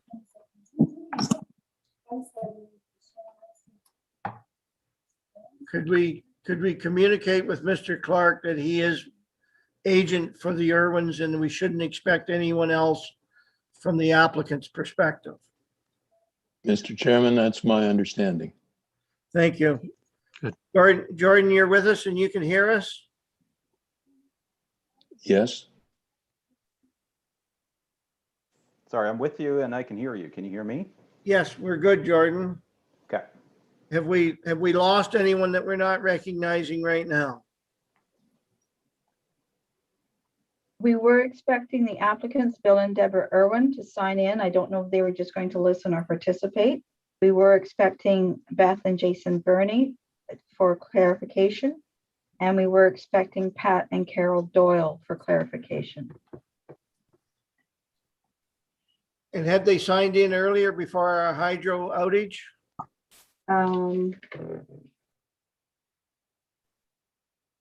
Not to my listing, but I didn't have the full listing the way Emily might have. I mean, we have two issues here. It's not fair to the applicant not to proceed, but it's not fair to the circulated public to proceed at the same time because of a hydro outage. Through you, Chairman Jib, if the Deputy Clerk, Emily Cartridge, can confirm whether any of those other people actually signed on or not earlier. I did not see if the Irwins, sorry, I did not see the Irwins in the attendance list. And that we're Did anybody get that? Unfortunately, no. Irwins, there was no representation from the Irwins. Okay, Irwins, there was no one. No, and it was Doyle. I don't recall if Doyle was in the list. No, I remember seeing, and he's still in attendance, Jordan Hogendam. He's been on the whole time and he's present for this portion of the meeting. Yeah, and I think Pat and Carol had emailed in about getting access, but I don't know if they heard back. What I can do is I can send another link to both email addresses that I have on file for both Irwins and the Doyles.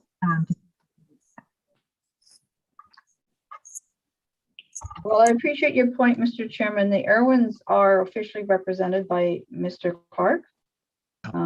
Don't want to not allow them, but they are being appropriately represented.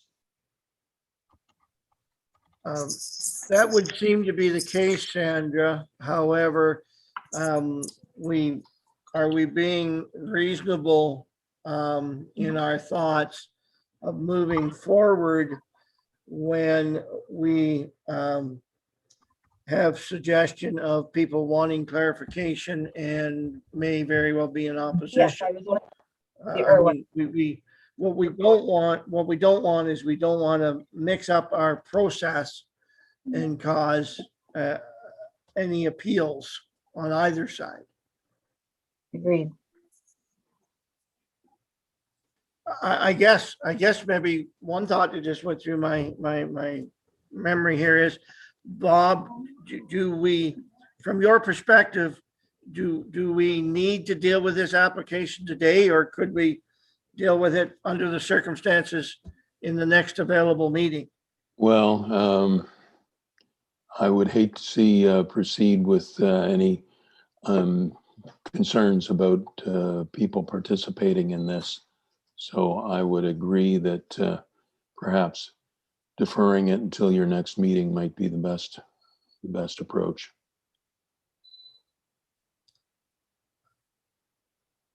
Thank you, Bob. Jordan, you've been with us a long time today.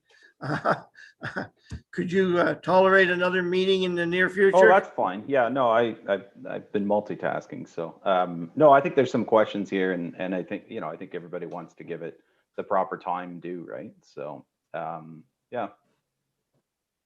I don't want to mix up procedure and cause. No, and I silliness did here. hear from Pat and Carol that they had reached out on Friday for access and hadn't seen it. So whether there's a spam filter or, they're running into some technical issue, I think it makes sense to delay. So. Well, I'll certainly defer to committee members, but as chair, I would feel comfortable if we could do a better job of process than we are right now because of this issue, especially with Mr. Clark representing the applicants in his acceptance and understanding. I will make Pat, a motion for please. deferral.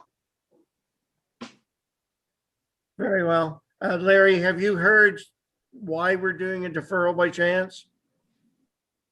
Yes, Understood. Could I have a seconder to the motion then? I'll do it. Larry? All those in favor? Thank you. Passed, approved. I need my agenda.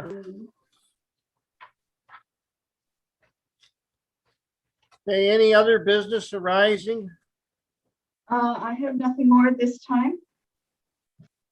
Thank you, Sandra. Pat, I believe you had your hand I up. think it actually would fall under business arising, since we now have 3 applications that we were thinking maybe we need another date for. Could we look into the possibility of having a meeting in August, please? Can we defer that to staff to see what we can do? Because what we have is actually this application being one that we haven't heard, being the Irwin, and the other 2 are dependent on the applicants moving forward as well. So. Fair enough. I we'll- just wanted to make sure it was on record that for at least myself, I can't speak for other members of council, that I would have no problem with meeting in August, even though we typically do not. Well said, and I would state that for myself as well. Bill, you're in support. Larry, I'm sure you are as well. Okay, we're working under unique circumstances here again with that, so we'll do the best we can. And thank you to everyone who's been patient with us today. We need a mover and a seconder. If there's any hesitation on your parts, I'd be surprised. Moved by Larry, I think his hand went up Mr. first. Chairman, before you go forward with that, I would like some clarification on the proposed August meeting. Um, Go ahead, Sandra. it is very difficult to get comments from outside agencies during the summer months because at least one person is off every week and it's hard to get everybody together and get all the heads together to make it a decision. And that being aside, I'm concerned that the Benai application, which is the first one that was deferred, I think that's going to take 2 months anyway to get something figured out for their property. So I'm concerned with having putting them on an August meeting because I don't think they're going to be ready. We're only going to deal with the applications that staff feel comfortable with in bringing forward. Okay. If we have to meet for one application, considering the Irwin application, then I think we should, under the circumstances that we just experienced. It's not fair to the Irwins to prolong that because other applications aren't available. If it's a one application meeting, then so be it. All right, then I would need confirmation of the proposed date because it is a short turnaround time for the quote unquote regular second Tuesday of August 10. And if we go later than August 10, then it is again a short turnaround time to get everything put together for the September 14 meeting.